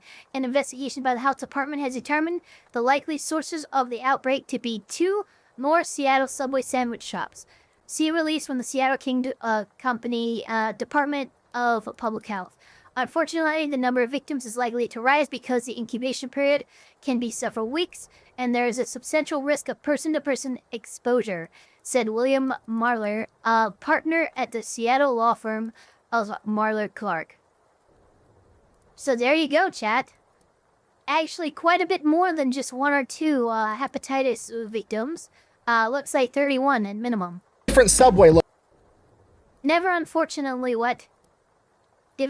Well, I thought I was going to word prevent nuke in the text. Poor Papa Elfpire living a cookieless existence. When are you gonna invite us for dinner? At death. Never, unfortunately. Eva hates us. I will invite you guys all to a VR chat dinner some point. I don't know. Maybe I should just make that a monthly members only thing. I don't know. Anyway, let's continue. Locations for eating a sandwich, one of which was a 6-year-old boy who went into acute liver failure and had to get a liver transplant. I didn't understand what you said. Could you put that in layman terms for me? I'll be honest, didn't even know you could get hepatitis from a sandwich, but a new fear has just been unlocked for me, and I think we can all agree that, you know, the healthy, fresh option giving you hepatitis isn't a great look for Subway. So now Subway's hurting. They need a new PR campaign to turn this entire thing around, and in 2000, 1 year later, they find it in a college student that had lost like 250 pounds, supposedly only eating Subway, Jared Fogle. He starts filming commercials talking about how much weight he lost only eating Subway. He's bringing up his old pants and now he can fit in like one leg of the pants, showing off how much weight he lost. It is a humongous marketing success. Legitimately one of the most iconic and successful marketing campaigns of all time. Everybody knows Jared from Subway. He becomes the face of the company. It's so successful that Subway corporate said between 2000 and 2011, they credit Jared's ad campaign with 1/3 to 1/2 of their growth during that time. And during that time, they tripled in size. So you can't really argue with the results of this ad campaign. However, it's not something I would ever advise having somebody off the street become the national spokesperson for your humongous company. Why? Because if they do some crazy shit, it's going to make the entire company look bad, and this is why most huge companies have a fictional character as their mascot. You've got Ronald McDonald, Burger King, the Michelin Tire Man, Tony the Tiger. They're cartoons. They're safe. They're never going to get pulled over for a DUI while they have a pile of blow and a hooker in the back seat. Like, that's the idea. And I'm sure you all know what I'm getting at, because in 2015, Jared Fogle ends up getting arrested and sent to federal prison for 15 years for, and I quote, illicit sexual conduct with a minor and having a bunch of illicit child material on his computer. Okay, unpopular opinion, 15 years, not enough. Okay, there's nothing funny about this, but the amount of just tragic irony and foreshadowing that the college student that got famous for fitting into a smaller pair of pants ultimately gets put in federal prison for trying to get in little kids' pants is horrific. Now, that happened in 2015. Luckily for Subway, they'd kind of been phasing Jared out as their head of marketing since 2008 when they came out with the $5 footlong. Again, I'm not saying a lot of positive stuff about Subway, but their marketing team is on point because the $5 footlong also is one of the most iconic marketing campaigns of all time. I mean, we all know the $5 footlong jingle. $5 footlong. The only jingle that's ever been made that's better than that is J.G. Wentworth, and I don't even know what the fuck J.G. Wentworth Wentworth 877 cash now. does, but I will know his song till the Oh, well, there is settlement, no, I'm not gonna explain. JD, well, I mean, it's in the song. Wait, come on. day I die. So the Subway $5 footlong absolutely dominates. This came out in 2008, right when, you know, the housing market crashed, the economy's in the tank. You could go and buy a footlong sandwich for $5. People loved it. Well, most people loved it. Pretty much everybody loved it except for the franchise owners, because the franchise owners were like making little to no money. Some of the sandwiches they were even losing money on at the $5 price point. But they have to do it because Subway can set the prices, and if they can't set the prices, they can at least advertise the fuck out of it so everybody that comes into your Subway expects a $5 footlong, and then once you've already made it and they're mad that it's not $5, what are you gonna do? Throw it away? Yeah. You're gonna sell it for $5 and save what money you can. I know what you're thinking. Why would Subway be willing to make a $5 footlong if they're not making money on it? Oh, that's simple, because Subway corporate doesn't give a fuck about its franchise owners. At least that's what it would appear to be, right? They're screwing them over left and right, and Subway takes 12.5% of their gross revenue, meaning not profit, so they're taking 12.5% of that $5, even if it costs them $6 to make it. Subway corporate is still getting paid. Fuck the franchise owner. And this is kind of the peak and then the downward slide of Subway, because the controversies just keep coming after this. First, they get busted because the footlongs aren't actually a foot long. People are walking in with tape measures, measuring them. They're 10 inches, 11 inches, not 12 inches. Okay, and I'm gonna kind of defend Subway on this one because this is a stupid complaint. It's the same amount of dough. They just didn't stretch it out enough before they put it in the oven. It's the same amount of bread, the same amount of calories. You're getting what you paid for. And that's really all Subway had to say. It was like, hey, sorry, the employee didn't stretch the dough out long enough before he stuck it in the oven, but all the bread is still there. And everybody would have been like, oh, that makes sense. That's cool. Do you think that's what Subway did? No. Nope. Absolutely not. Instead, they released an official statement on their Facebook that says, and I quote, "With regards to the size of the bread and calling it a footlong, Subway footlong is a registered trademark as a descriptive name for the sub sold in Subway restaurants." Oh my God. And not You're seriously gonna throw legalese here? Not a good time, man. Not a good look. intended to be a measurement of length. Translation, just because we call it a footlong doesn't mean you can expect Translation, boneless has nothing to do of whether or not there's bones in these wings. it to be a foot long. That's just what we call it, you fucking idiot. Yeah, that Facebook post went about as well as you'd expect. They ended up taking it down. The balls to be like, we call it a foot long sub because we call it a foot long sub, not because it's 12 inches long, and if you interpret it as that way, you're dumb, is insane. To be fair though, a 2x4 hasn't been a 2x4 since like 1960 and nobody seems to care. Probably because the lumber companies don't scoff and look at you like you're a moron if you expect a 2x4 to be 2x4, but whatever. So then Subway loses their damn mind. They think that to be probably because the lumber companies don't hasn't been a 2. That's a problem. Look at that. That is so different. 2x4 since like 1960 and nobody seems to care. Probably because the lumber companies don't scoff and look at you like you're a moron if you expect a 2x4 to be 2x4, but whatever. So then Subway loses their damn mind. They think they have trademarked the phrase footlong in regards to sandwiches, even though a footlong to them doesn't mean 12 inches, which ultimately leads them to suing Casey's gas station, which I've done a video on. My favorite pizza on the planet is Casey's gas station pizza. They file a lawsuit against Casey's because Casey's also makes sub sandwiches, and their 12-inch long sandwich they call a footlong. So Subway tries to sue them for trademark infringement. Are you kidding me? on a fucking measurement. A measurement that they don't even abide by. Do you understand how fucking insane that is? That'd be like if I opened up a milk company and I sold, quote, gallons of milk, and I trademarked the phrase gallon of milk, and then I only sold you 3 quarts of milk, and then I turned around and sued the motherfucker actually selling you a gallon of milk. It's insanity. Obviously, they lost this fucking lawsuit because duh. So Subway's on its down slump, and then they just lose all credibility as being healthy in the coming scandals. Buh! What do you mean it's not healthy? Yeah. Jared lost 250 pounds doing it. Buh! Okay, No, Jared he didn't. lost a bunch of weight because he was eating 2 6-inch subs a day, and they were mostly vegetables. He was eating like 1,200 calories. You can eat 1,200 calories of literally fucking anything, and you're gonna lose weight. If you eat 1,200 Yep, calories of Slim absolutely. Jims and M&Ms, you're gonna lose weight, especially if you're doing a bunch of cardio chasing children at a playground like that sick pervert. In 2017, CBS, the news network, decided they were Oh, God. going to conduct a little study on Subway chicken. They went, they bought a sandwich, they took the chicken, took it to a lab, and found out that the chicken that Subway sells is anywhere from 42% to 53% chicken. What's the rest? What the fuck is the rest? What the fuck is the rest of it? Wait. Well, okay, that's okay. He got me. I actually, okay, Wait, whatever. let me guess. You trademarked the term chicken breast, and now if anybody assumes that a chicken breast is made out of chicken, we're obviously fucking stupid. Is that what it is? Thankfully, no, they learned their lesson. They did not go that route again. What they did was they're like, okay, we're fucking up. We're gonna make sure that the chicken is actually 100% chicken. No, I'm just kidding. They turned around and tried to sue CBS for malicious news and took them to court, and they lost. Again. Because as it turns out, it's not illegal to tell the truth. There is no way in hell that I am going to say.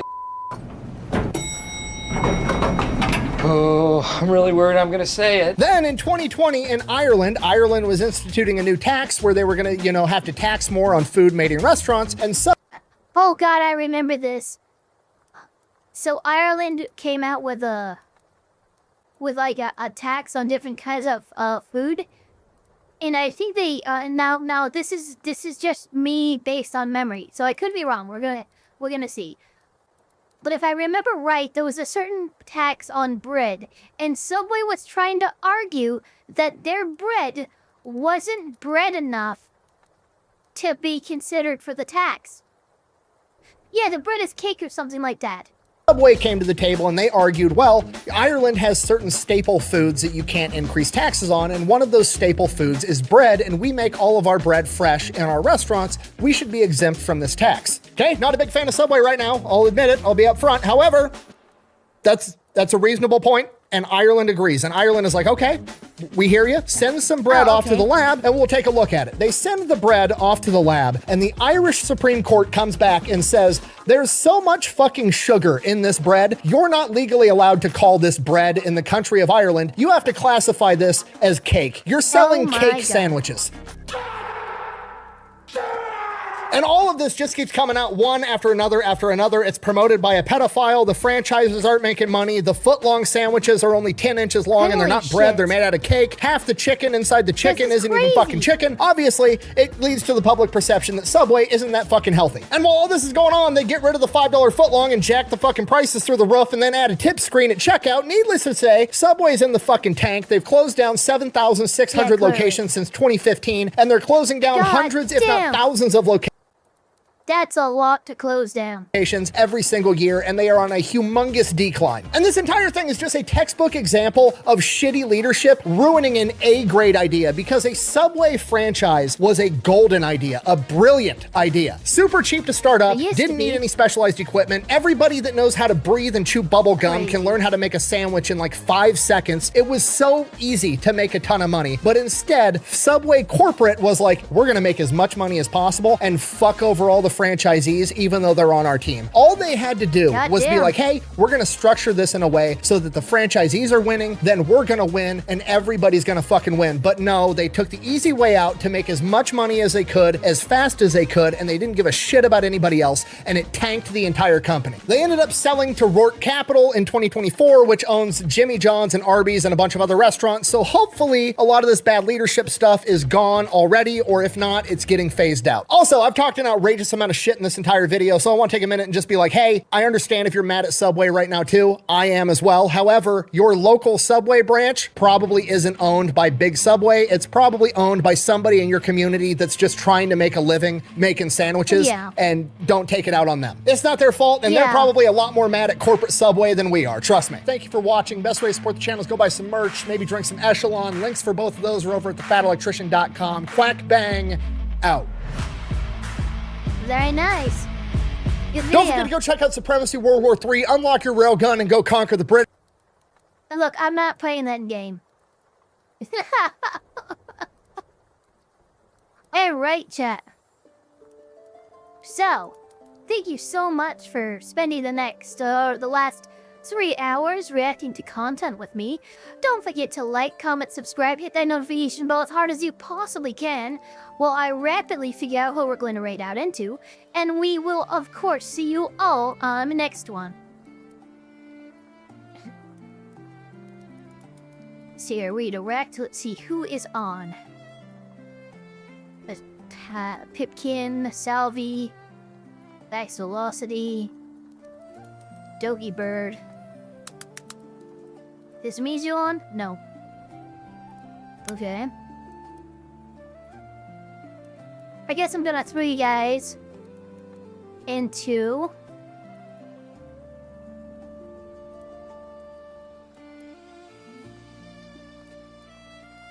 I'm gonna throw you guys into... You know what? I'll throw you guys into Salvi the Blue Squirrel. He's a news VTuber. Say hi to him, chat.